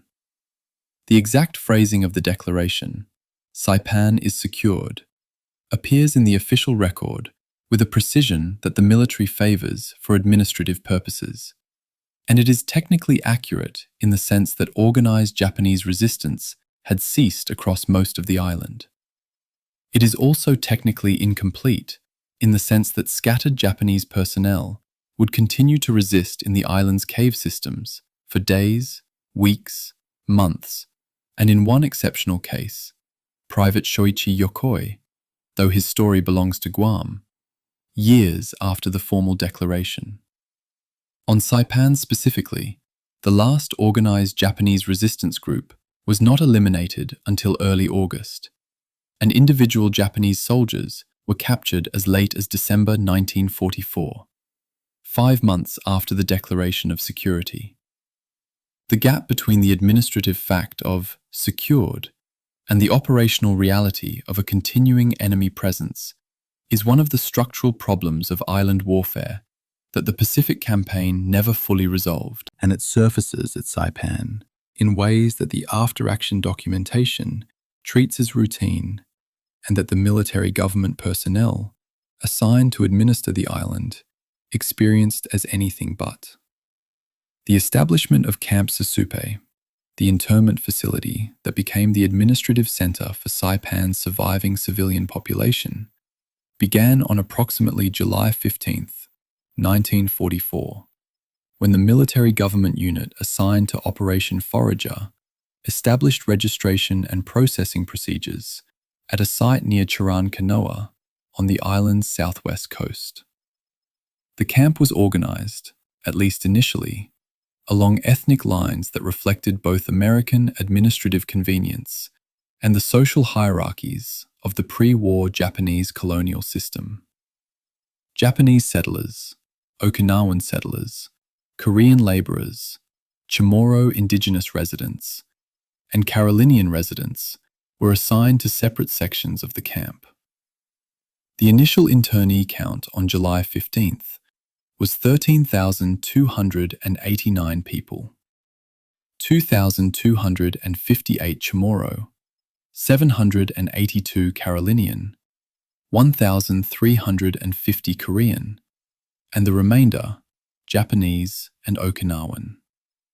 The It Rained Fire oral history collection notes that the camp expanded rapidly as people emerged from hiding, reaching 17,265 internees by late July. The material conditions at Camp Sasupe in its first weeks were constrained by the same logistical pressures that had defined the entire operation. Daily rations for internees were calculated at approximately 2,100 calories per person per day, adequate by wartime civilian standards, but below the 3,000 to 3,500 calories that physical laborers required. The water supply was shared with the military installations being developed on the island, and was subject to the same production limitations that had created heat casualties among the military forces in the first week of the battle. A military government report filed in August 1944 noted that the camp's medical facility had treated approximately 840 internees for malnutrition-related conditions in its first month of operation, and that the Chamorro and Carolinian populations had higher rates of malnutrition than the Japanese internees. A reversal of the colonial hierarchy that had governed the island for the previous 30 years, and a reflection of the fact that the indigenous populations had been less well supplied during the Japanese military build-up period and had entered the internment camp with lower baseline nutritional status. The Seabees and military government personnel who administered Camp Sasupe in its first months were working in a situation that had no close precedent in American military planning. The Pacific Campaign's operational planning had included civil affairs provisions, regulations for the treatment of civilian populations in occupied areas, protocols for establishing internment facilities, procedures for registering and documenting civilian populations. But those provisions had been designed around assumptions about the size and composition of civilian populations that on Saipan had been significantly wrong. The pre-invasion planning estimate for the civilian population was somewhere between 15,000 and 20,000. The actual population was approximately 25,000 to 30,000.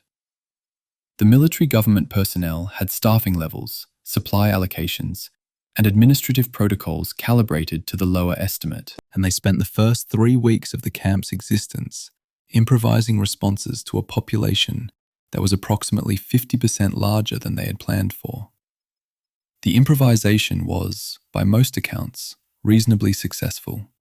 the camp's mortality rate in the first month was lower than comparable facilities in other theatres, but it came at the cost of significant additional strain on an administrative system that was already operating at capacity. The Chamorro experience of Camp Susupe is documented most fully in the It Rained Fire collection, which was compiled from oral histories recorded between 1998 and 2014, and represents the most sustained effort to preserve Indigenous testimony about the battle in a systematic form. The testimonies describe a range of experiences within the camp. Some Chamorro families were reunited at Camp Susupe after being separated during the battle. Others arrived with members missing and received no information about their whereabouts for weeks. The camp's ethnic division structure placed Chamorro families in proximity to the Japanese settlers, whose administration of the island had been, in many cases, exploitative and discriminatory. And the oral histories include accounts of tension within the camp between those populations that the American military government personnel were largely unaware of or unprepared to manage. One testimony, from a Chamorro woman who arrived at Camp Susupe on July 20th with 4 children, describes being assigned to a section of the camp adjacent to a section housing Japanese settlers from Garapan, who had been her family's employers before the war, and describes the strange and wrong quality of encountering them under those conditions.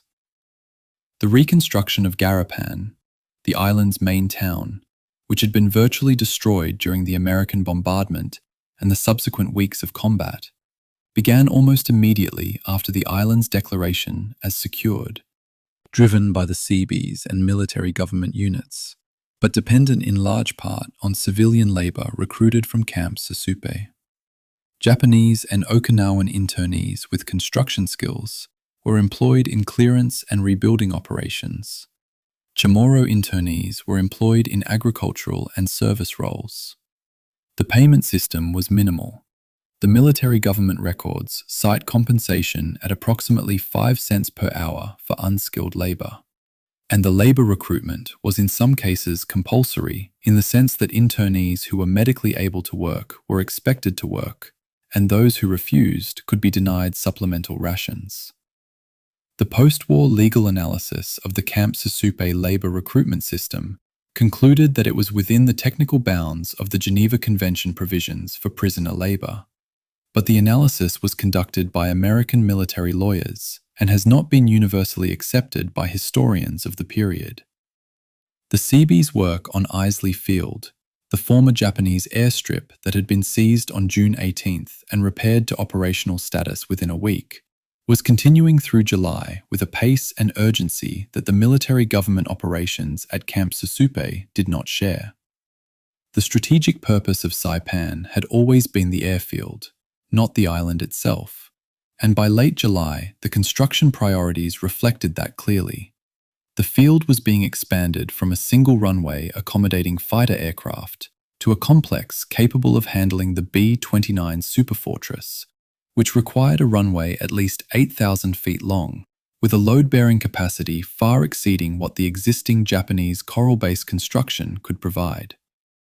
The first B-29 Superfortress touched down at Isley Field on October 12, 1944, by which point the Seabees had been working on the expansion for approximately 3.5 months. The complexity of that engineering achievement, transforming a combat-damaged Japanese airstrip into a base capable of supporting long-range strategic bombing operations in approximately 100 days, is a story that the strategic bombing literature covers in terms of aircraft and missions, and largely ignores in terms of the 742 Seabee personnel who built it. I've spent time with the military government reports from Camp Susupe, and what strikes me is the administrative language in which human catastrophe gets processed.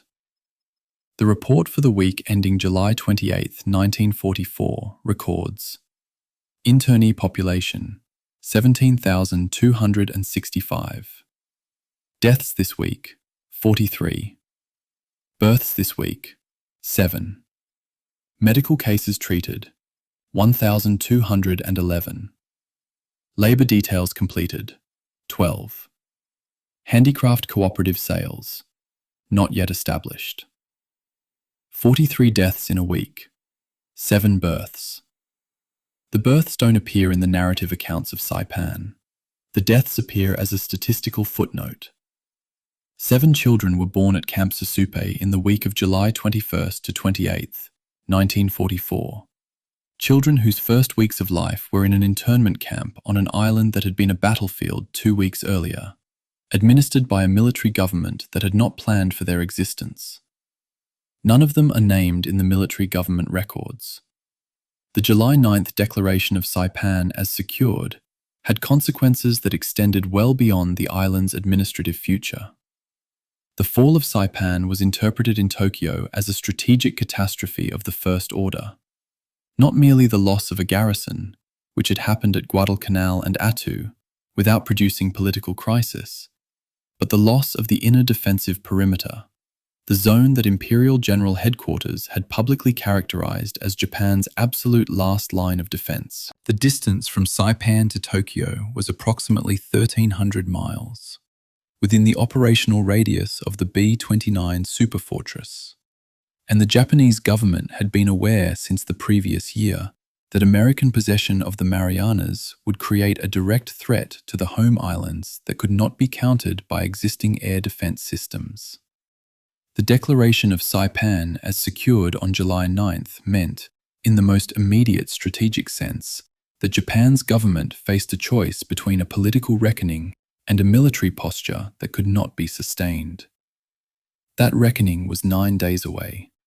The human cost of Saipan, approximately 3,100 American dead, approximately 30,000 Japanese military dead, approximately 10,000 civilian dead, cannot be fully accounted for in the administrative language that the military uses to declare operations concluded. The declaration of July 9th closed the operation in the record. It did not close the island. The cave systems in the island's interior still held Japanese soldiers who would not surrender for months. The graves of the dead, Japanese, American, and civilian, were not systematically located and documented until well after the war. Camp Susupe's population would remain in internment until the island's formal civilian administration was re-established, a process that took years.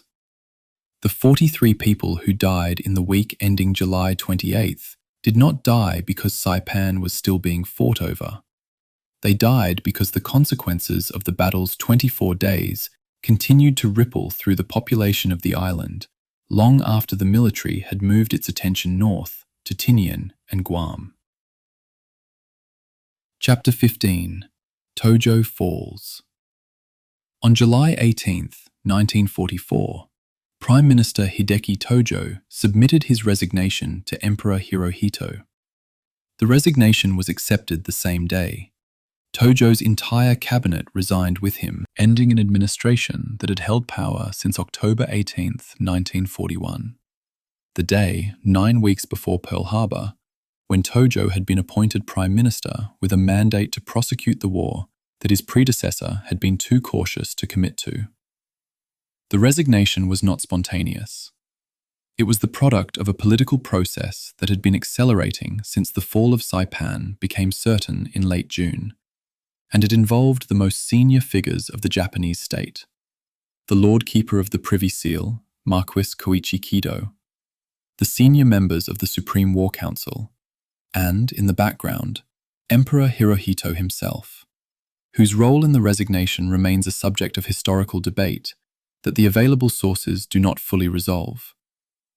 What is not debated is the causal connection. Tojo fell because Saipan fell, and the mechanism of that causation is visible in the documentary record in ways that are more specific and more instructive than the general claim usually conveys. The political logic of the Tojo resignation begins with a specific claim that Tojo had made publicly and repeatedly during the previous year. In speeches to the Imperial Diet and in public communications, Tojo had characterized the outer defensive perimeter of the Pacific, a line running through the Marianas, the Carolines, and the Philippines, as Japan's absolute national defense zone, a phrase that carried both strategic and ideological weight. The phrase meant that the fall of any position within that zone would represent not merely a military setback, but a failure of the strategic framework around which the government had organized public expectations and political support.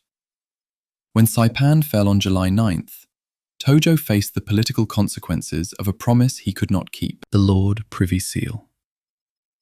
Kido's diary, one of the most valuable primary sources for the internal politics of wartime Japan, records that Tojo visited Kido on July 13th and that the conversation concerned the political consequences of Saipan's loss and the question of whether the government could survive them. Kido's entry for that day uses the formal language of political assessment, but its meaning is clear. The question being discussed was not whether Tojo's government was in trouble, but whether it could be replaced in a way that did not produce a political crisis that would accelerate the war's end on terms unfavorable to Japan.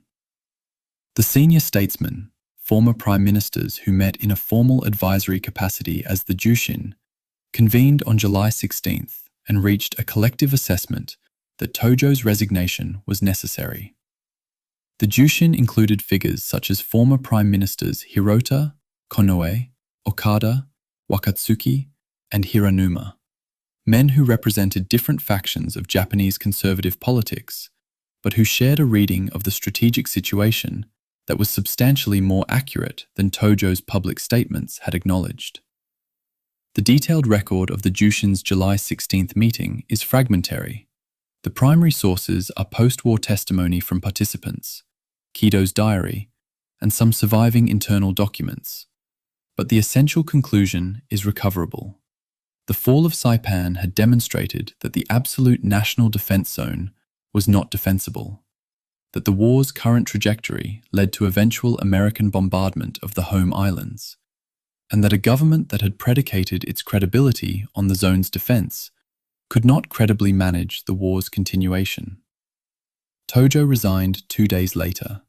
His replacement, General Kuniaki Koiso, was selected specifically as a transitional figure who could maintain military control of the government while allowing space for diplomatic exploration of the war's possible termination. The New York Times coverage of Tojo's resignation on July 20th, 1944, reporting dated approximately 2 days behind the event due to transmission schedules, characterized it as the most significant political development in Japan since Pearl Harbor, and cited American strategic planners who interpreted the resignation as evidence that Japan's leadership understood the war's trajectory.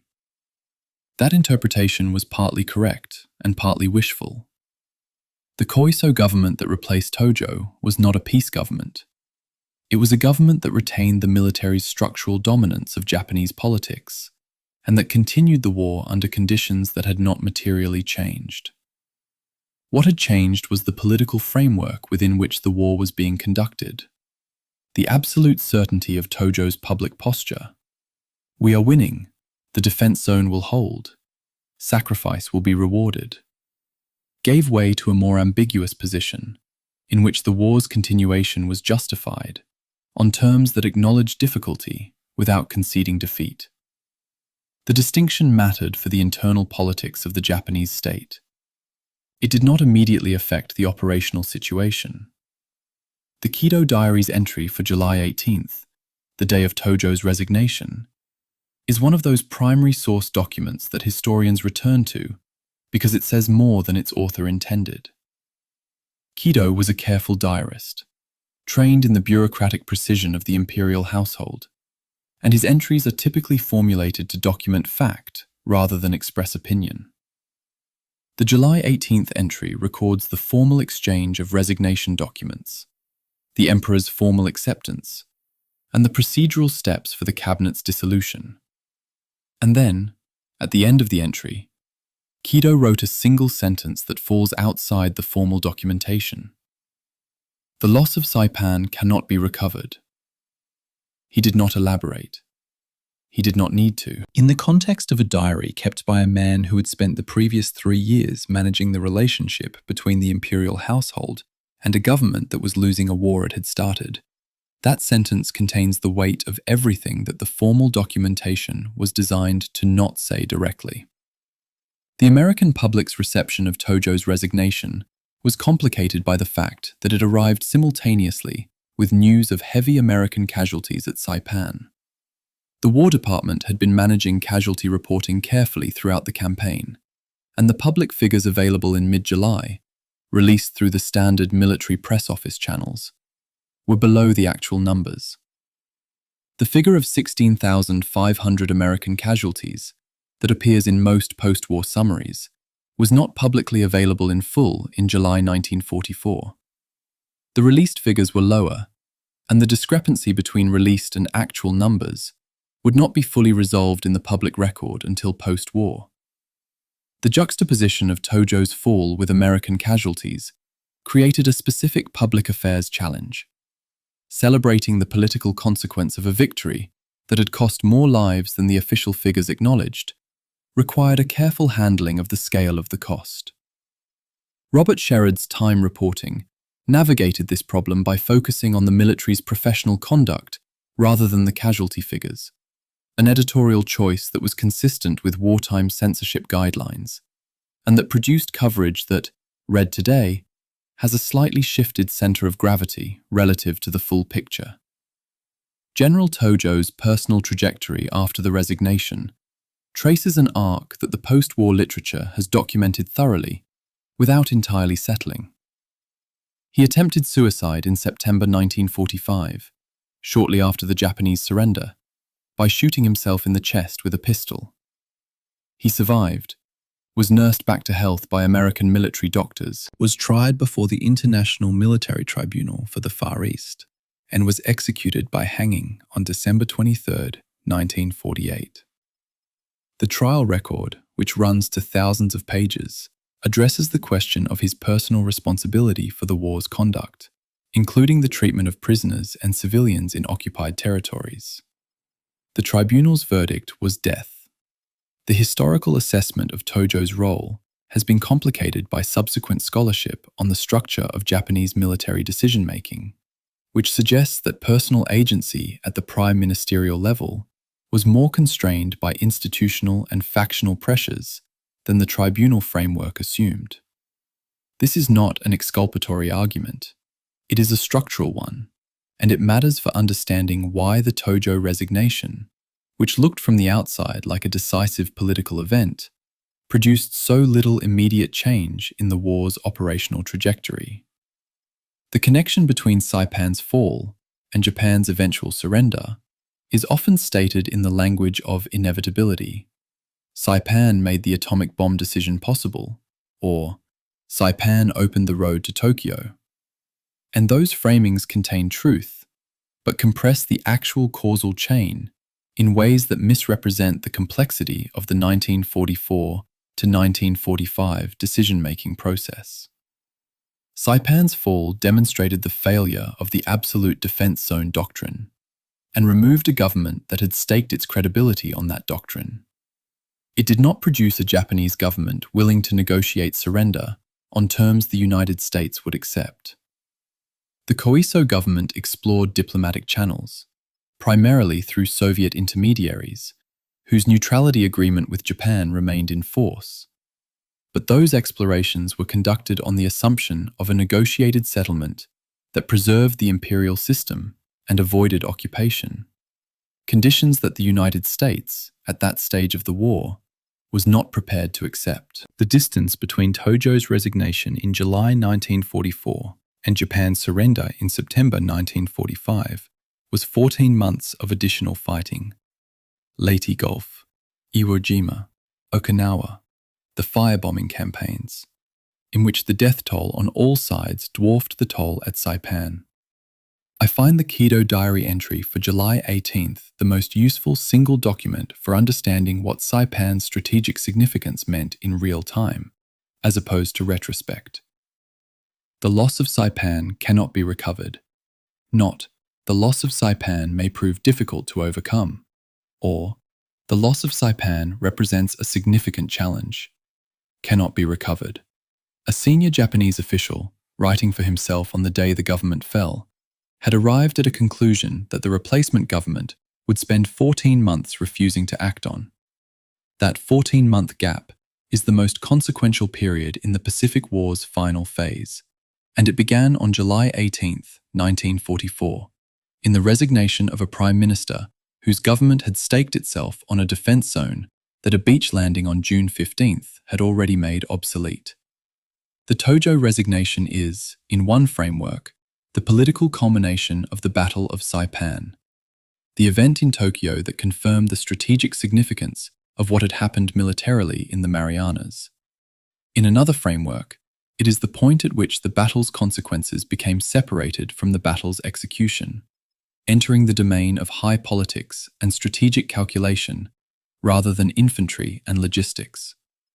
The men at Camp Susupe, filing through registration lines in July heat, were not thinking about the Jushin or Kido's diary or the Koiso cabinet.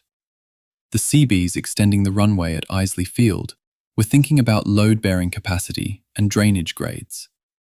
The Marine sergeant filling out casualty forms for the third time in a week was thinking about names. The political event in Tokyo that sealed the battle's strategic meaning happened 3,000 miles away from the people who had created the conditions for it.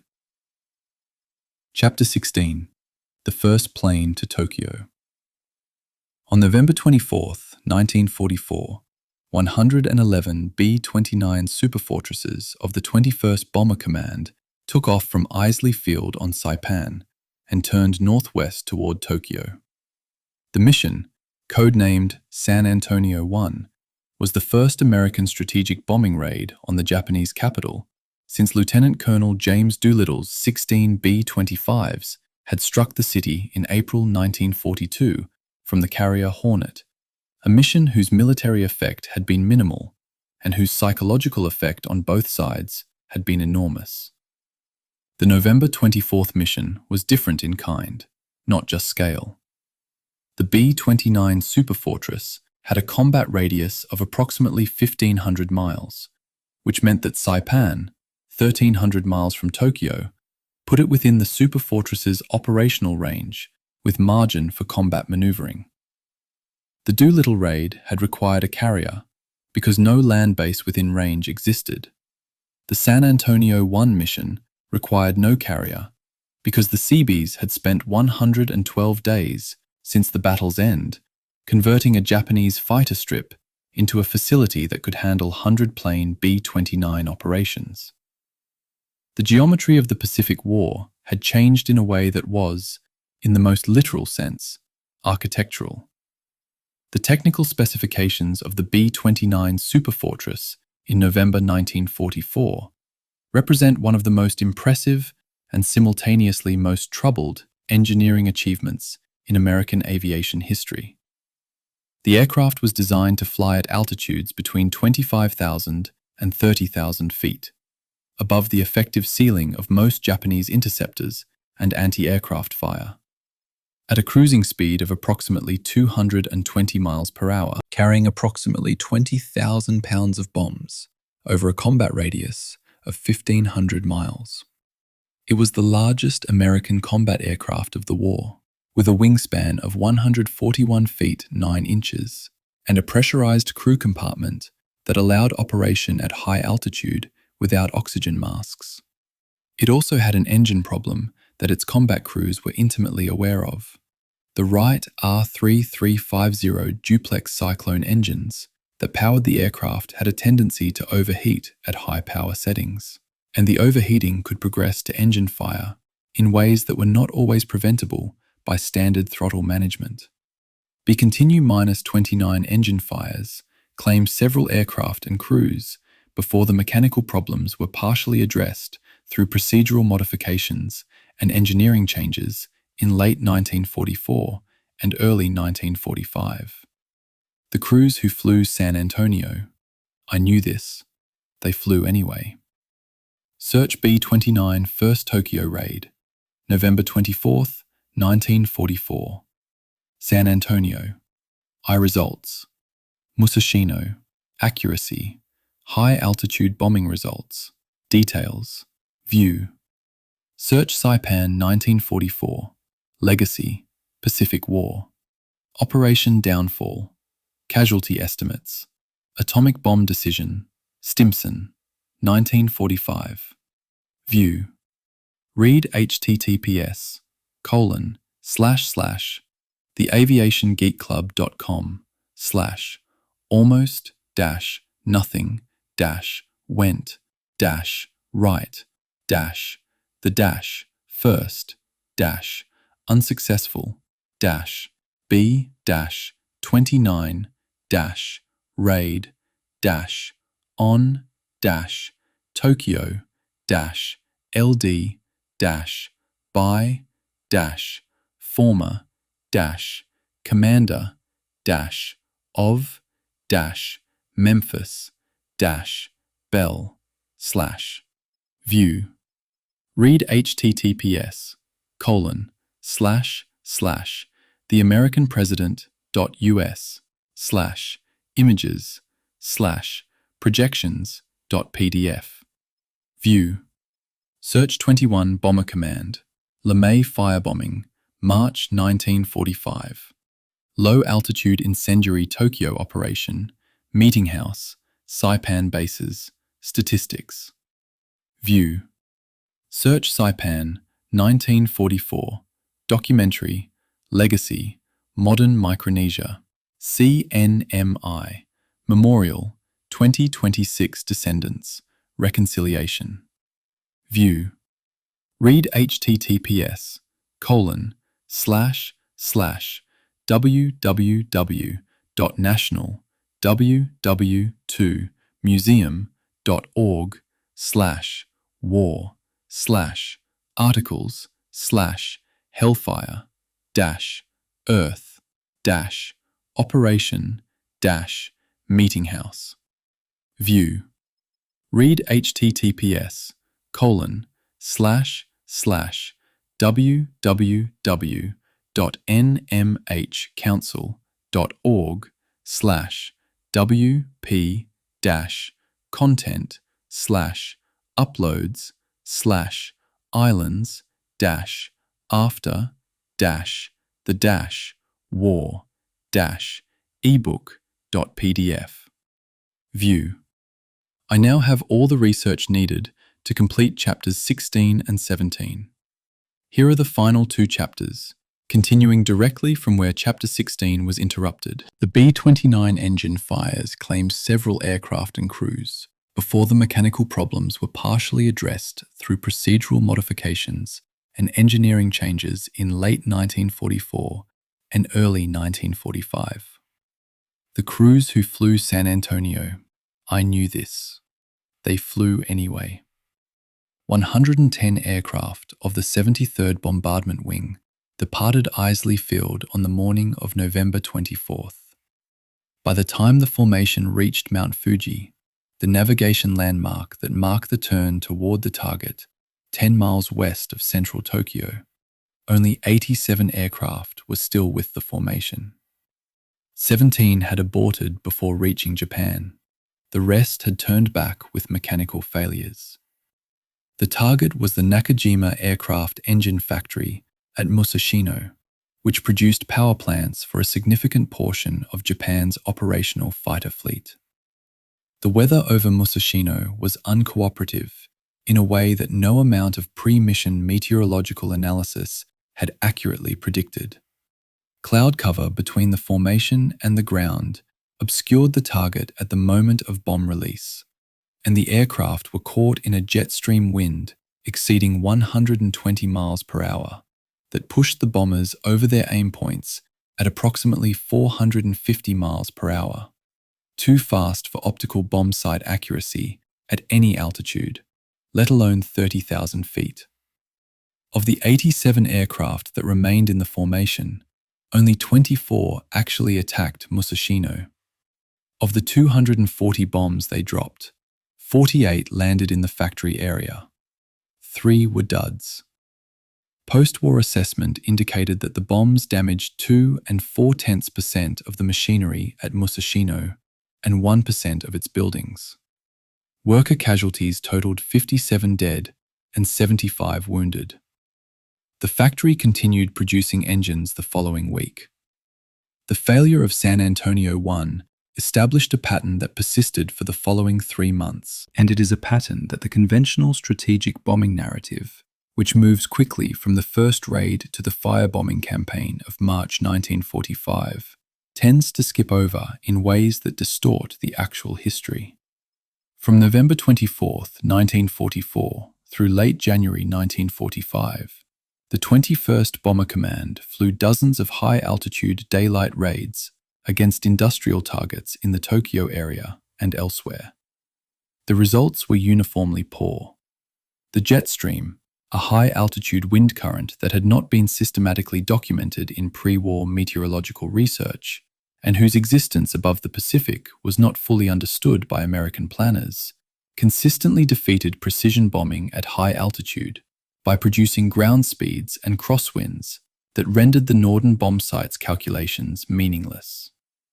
The fuel consumption required to fight headwinds on the return journey caused multiple aircraft to ditch in the ocean on the way home, killing crews who had survived the mission itself. The record of this period is one of institutional courage and operational futility in approximately equal measure, and it represents one of the more honest demonstrations in the war record of the gap between a weapon system's designed capabilities and its operational performance in conditions the designers had not anticipated. The man who resolved the problem, or more precisely, who abandoned the problem in favor of a different problem that he could solve, was General Curtis LeMay, who formally took command of the 21st Bomber Command in January 1945. LeMay was not a subtle man. His analysis of the high-altitude daylight bombing failure was direct. The jet stream defeated precision bombing at altitude. Precision bombing was therefore not achievable by the means available. The goal was not precision bombing, but destruction of Japan's war-making capacity. Therefore, a different method of destruction was required. The method he chose was incendiary bombing at low altitude, between 5,000 and 9,000 feet, at night, when Japanese fighter interception capability was reduced, and the jet stream had no effect on the trajectory of bombs released at low altitude. The tactical logic was sound, and the strategic risk was considerable. Removing the guns from the B-29s to save weight and allow larger bomb loads. Flying at night without fighter escort at low altitude over a heavily defended city. And using incendiary munitions against an urban area rather than precision munitions against a specific industrial target. LeMay briefed his crews, ordered the mission, and on the night of March 9th to 10th, 1945, sent 279 B-29s over Tokyo from bases on Guam, Saipan, and Tinian, with 1,665 tons of incendiary bombs. The results of Operation Meeting House are documented in the mission report filed by Headquarters, 21st Bomber Command, a document now accessible through the National Security Archive and signed by LeMay. The report records that 16 square miles of central Tokyo were destroyed. 250,000 buildings were burned. Approximately 1 million people were rendered homeless. The estimated death toll from the single night was approximately 110,000, more than the immediate deaths from either atomic bomb.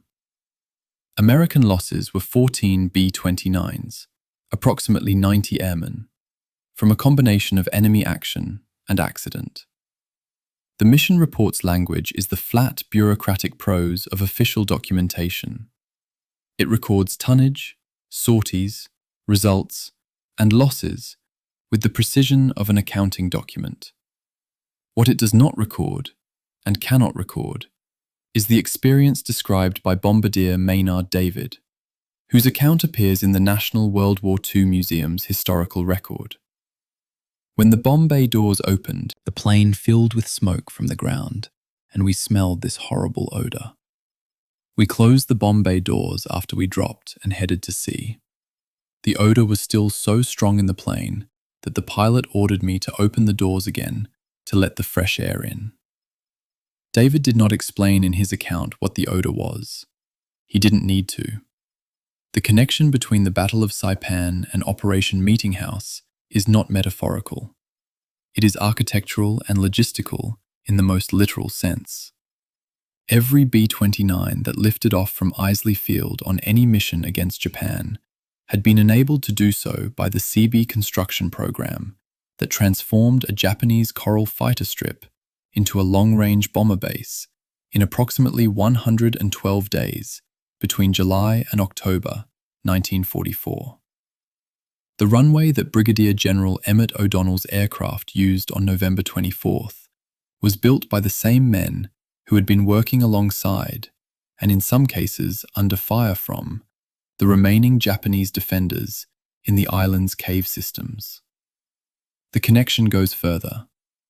The casualty projections that drove LeMay's willingness to accept the moral costs of Meeting House, projections that placed American losses in a land invasion of Japan at between 500,000 and 1 million, were derived in large part from the Saipan ratio, a term used in American military planning documents to describe the proportion of attacking force casualties to defending force casualties observed on Saipan, and applied as a planning assumption to the defended beaches of Kyushu.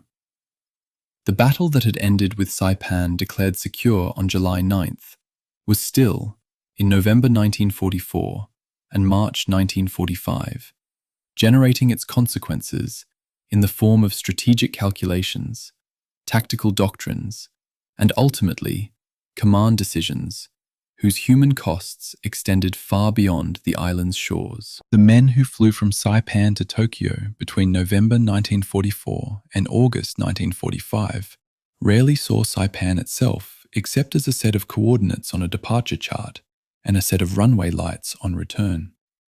The island below them as they gained altitude was already becoming a logistics node rather than a battle site. The internment camps, the CB construction operations, the military government administration of Camp Sasupe, all of it was receding into the background of a war that had moved on to its next phase. A B-29 crew member who flew his first mission from Islay Field in February 1945 wrote in a letter home, cited in the CB historical record, that the island looked like construction from the air, all cleared ground and equipment tracks and runways, like someone was building something big. He was right. They were. The thing being built was the delivery mechanism for the final phase of the Pacific War, and it had been paid for at a price measured in the names on the casualty lists from June and July 1944. I keep coming back to a single number when I think about what Saipan's airfields meant strategically. The Musashino factory on November 24, 1944, 57 workers killed, 2 4/10% of machinery damaged. The same area of Tokyo on the night of March 9th to 10th, 1945, 110,000 dead. Between those two events, the failed precision raid and the successful incendiary raid, lie 4 months of operational failure, 1 change of command, 1 tactical reversal, and a moral crossing that the mission report documents in the language of sorties and tonnage, and that the crew's own accounts document in the language of smell. The Saipan the Marines and soldiers had taken, at a cost of 3,100 dead, was the specific piece of geography that made both of those numbers possible. That is the full weight of what strategic significance means, and it does not simplify in either direction. Chapter 17. What the Island Kept. Saipan was declared secure on July 9, 1944. The caves were not secure. Japanese soldiers continued to emerge from the island's limestone interior for weeks after the formal declaration, for months after the last organized resistance was eliminated, and in a handful of documented cases, for years. The Japanese Army's institutional commitment to resistance without surrender, the same doctrine that had driven the Banzai charge of July 7th and the civilian deaths at Marpi Point, did not expire when the garrison's last command structure collapsed. It persisted in the form of individual soldiers and small groups who had survived in the cave systems of Saipan's interior. sometimes supplied by sympathetic local residents, sometimes living on whatever the jungle provided, always maintaining the posture of soldiers on an active mission, even as the world around them changed beyond recognition. The last known Japanese soldier to surrender on Saipan was taken into American custody in December 1944, 5 months after the island was declared secure.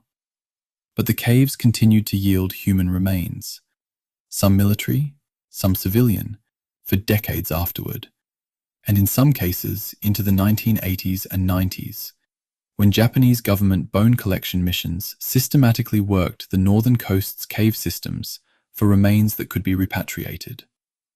The Trust Territory of the Pacific Islands, established by United Nations Security Council Resolution 21 in 1947, placed the former Japanese-mandated Pacific Islands, including the Marianas, under American administration. The arrangement had a specific Cold War logic that the islands after the war academic study articulates clearly. The strategic value of the Mariana Islands for American military operations in the Pacific made their administrative control a priority independent of the question of what was good for the island's inhabitants.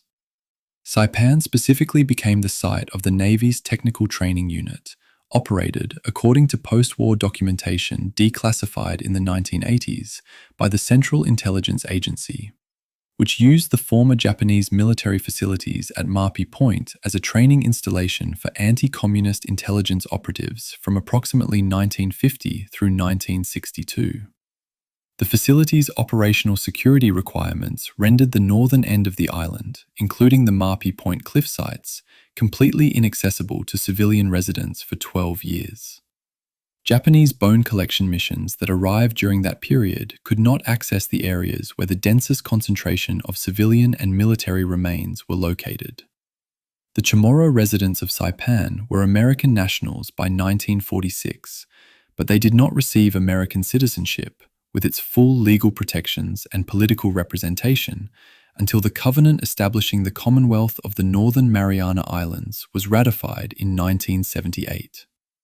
That 32-year interval between the battle and full citizenship is a period that the island's political history tends to compress into a single transition narrative, but it was experienced by individual people as 3 decades of administrative subordination in which the infrastructure of the pre-war Japanese colonial economy had been replaced by the infrastructure of American military and intelligence operations, without the accompanying political standing that would have given the island's residents the ability to contest or shape those operations. The It Rained Fire oral history collection includes testimony from Chamorro residents who described the CIA training facility period as a continuation of the basic colonial condition under a different flag, a characterization that the academic literature on trust territory administration has found substantively accurate, whatever one thinks of the specific political framing. The Japanese tourism industry's relationship to Saipan's wartime landscape began in the 1970s and intensified through the 1980s and 90s. The Marpi Point Peace Park, which includes the Japanese, Okinawan, and Korean memorial monuments adjacent to the cliff sites, was developed primarily during this period, funded in large part by Japanese tourism revenues, and reflecting the specific sensibilities of Japanese memorial culture. An emphasis on the tragedy of war and the innocence of those who died, framed by Buddhist and Shinto ceremonial vocabulary, without extensive engagement with the political and military decisions that produced the conditions for the deaths. The first American monument at Marpi Point was not established until 1994, 50 years after the battle. The temporal gap between the Japanese memorials and the American one is, in the most direct sense, a measure of which country's citizens came to Saipan and which country's government prioritized the memorial landscape. The Islands After the War study notes that the American Memorial Park in Garapan, the primary American commemorative site on the island, was designed and funded by the American Battle Monuments Commission and completed in 1994, by which point the Japanese memorial infrastructure at Marpi Point had been established for more than a decade. The bones. That is the phrase that appears repeatedly in the accounts of Chamorro residents describing the post-war landscape, and it captures something that the formal, memorial, and historical literature tends to abstract into casualty statistics. Approximately 10,000 civilian deaths, approximately 30,000 Japanese military deaths, 3,100 American deaths. Behind each of those numbers is a body that was buried, or not buried, somewhere on Saipan. The American military dead were systematically located, identified where possible, and either repatriated or interred in the National Memorial Cemetery of the Pacific in Honolulu. The Japanese military dead were partially collected in organized bone retrieval missions, beginning in the 1950s. The Japan Association for Recovery and Repatriation of War Casualties, reconstituted in more recent form in 2016, continues to operate bone recovery programs on Saipan and the surrounding islands. The civilian dead, Japanese, Okinawan, Korean, Chamorro, Carolinian, were collected with varying degrees of systematicity depending on the ethnicity of the deceased, the accessibility of the location, and the administrative priorities of whoever was responsible at the time. The unmarked graves and unrecovered remains of the civilian population are not a minor footnote to the battle's aftermath. They are a continuing physical fact of the island, surfacing literally in the course of construction and agricultural work on a regular basis. The unexploded ordnance situation on Saipan, a phrase that sounds like an administrative category but represents a continuing lethal hazard, derives directly from the scale of the bombardment that preceded and accompanied the battle. Over 11,000 tons of naval shells and approximately 2,200 tons of aerial ordnance were delivered to Saipan between June 12th and July 9th, 1944. Of that total, a percentage, the historical average for World War II artillery and bombardment ordnance is approximately 15 to 20%, failed to detonate at the time of delivery. On an island 14 miles long and 6 miles wide, that represents a significant volume of material distributed across the entire surface and subsurface of the terrain. The Islands After the War study records deaths and injuries from unexploded ordnance on Saipan extending into the post-war decades, including among residents who were scavenging scrap metal from the restricted Marpi Point area during the CIA facility period. Explosive ordnance disposal units from the United States military have conducted periodic clearance operations on the island in recent decades. As of the most recent documented operations, clearance is ongoing and expected to continue for the foreseeable future. The battle did not end in 1944. In any physical sense that the island itself recognizes, the Chamorro concept of Tau Tau Mona, the spirits of ancestral people who inhabit the landscape, provides a framework for understanding the Saipan post-war condition that the Western historical and administrative literature cannot fully supply. In Chamorro cosmology, the dead do not simply cease to exist. They continue to inhabit the places where they died or where they were buried, and their presence makes those places spiritually significant in ways that require acknowledgement and respect. The battlefields of Saipan, the cliffs at Marpi Point, the cave systems of the interior, these places are not, in traditional Chamorro understanding, merely historical sites. They are inhabited places, in the full sense that the Chamorro tradition gives that word. The CNMI Historic Preservation Officer's work on the island's cultural landscape, which includes the documentation of oral histories like those in the It Rained Fire collection, operates within this framework as well as within the Western framework of historical documentation. The two frameworks are not always compatible, and the places where they diverge are often precisely the places where the documentary record is thinnest and the human cost of the battle was most concentrated. The phrase, "what the island kept," is my own formulation, and I should account for it. Saipan kept the unexploded shells in its soil. It kept the unrecovered remains in its caves. It kept the institutional memory of the battle in the oral traditions of the Chamorro and Carolinian communities, in the testimonies of people who were children during the bombardment and who are, in 2026, in their late 80s and 90s, approaching the last years in which their direct recollections can be recorded. It kept the memorial landscape at Marpi Point, in its three competing national vocabularies. It kept the CB-built runway that became Saipan International Airport, still in operation.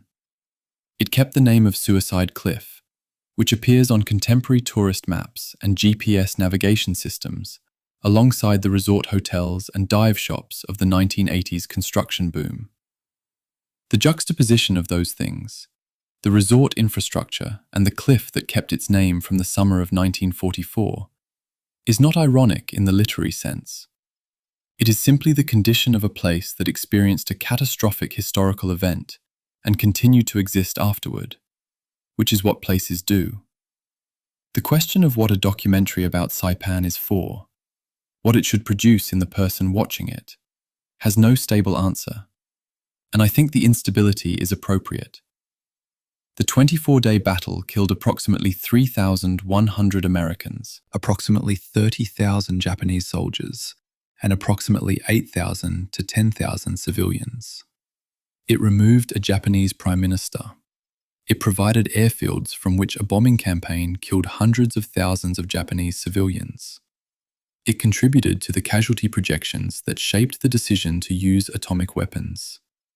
It dispossessed a Chamorro and Carolinian indigenous population for 32 more years after the Japanese dispossession it replaced.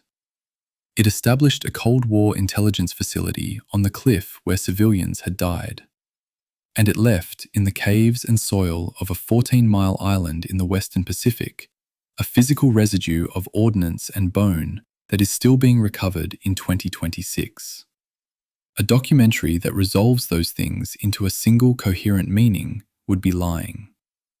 The most honest thing this documentary can do is refuse to resolve them, to hold the beach logistics and the Banzai charge and the loudspeaker broadcasts at Marpi Point and the fiery X over Tokyo and the 7 berths at Camp Susupe all in the same frame, without ranking them, and let the weight of that accumulation be the argument.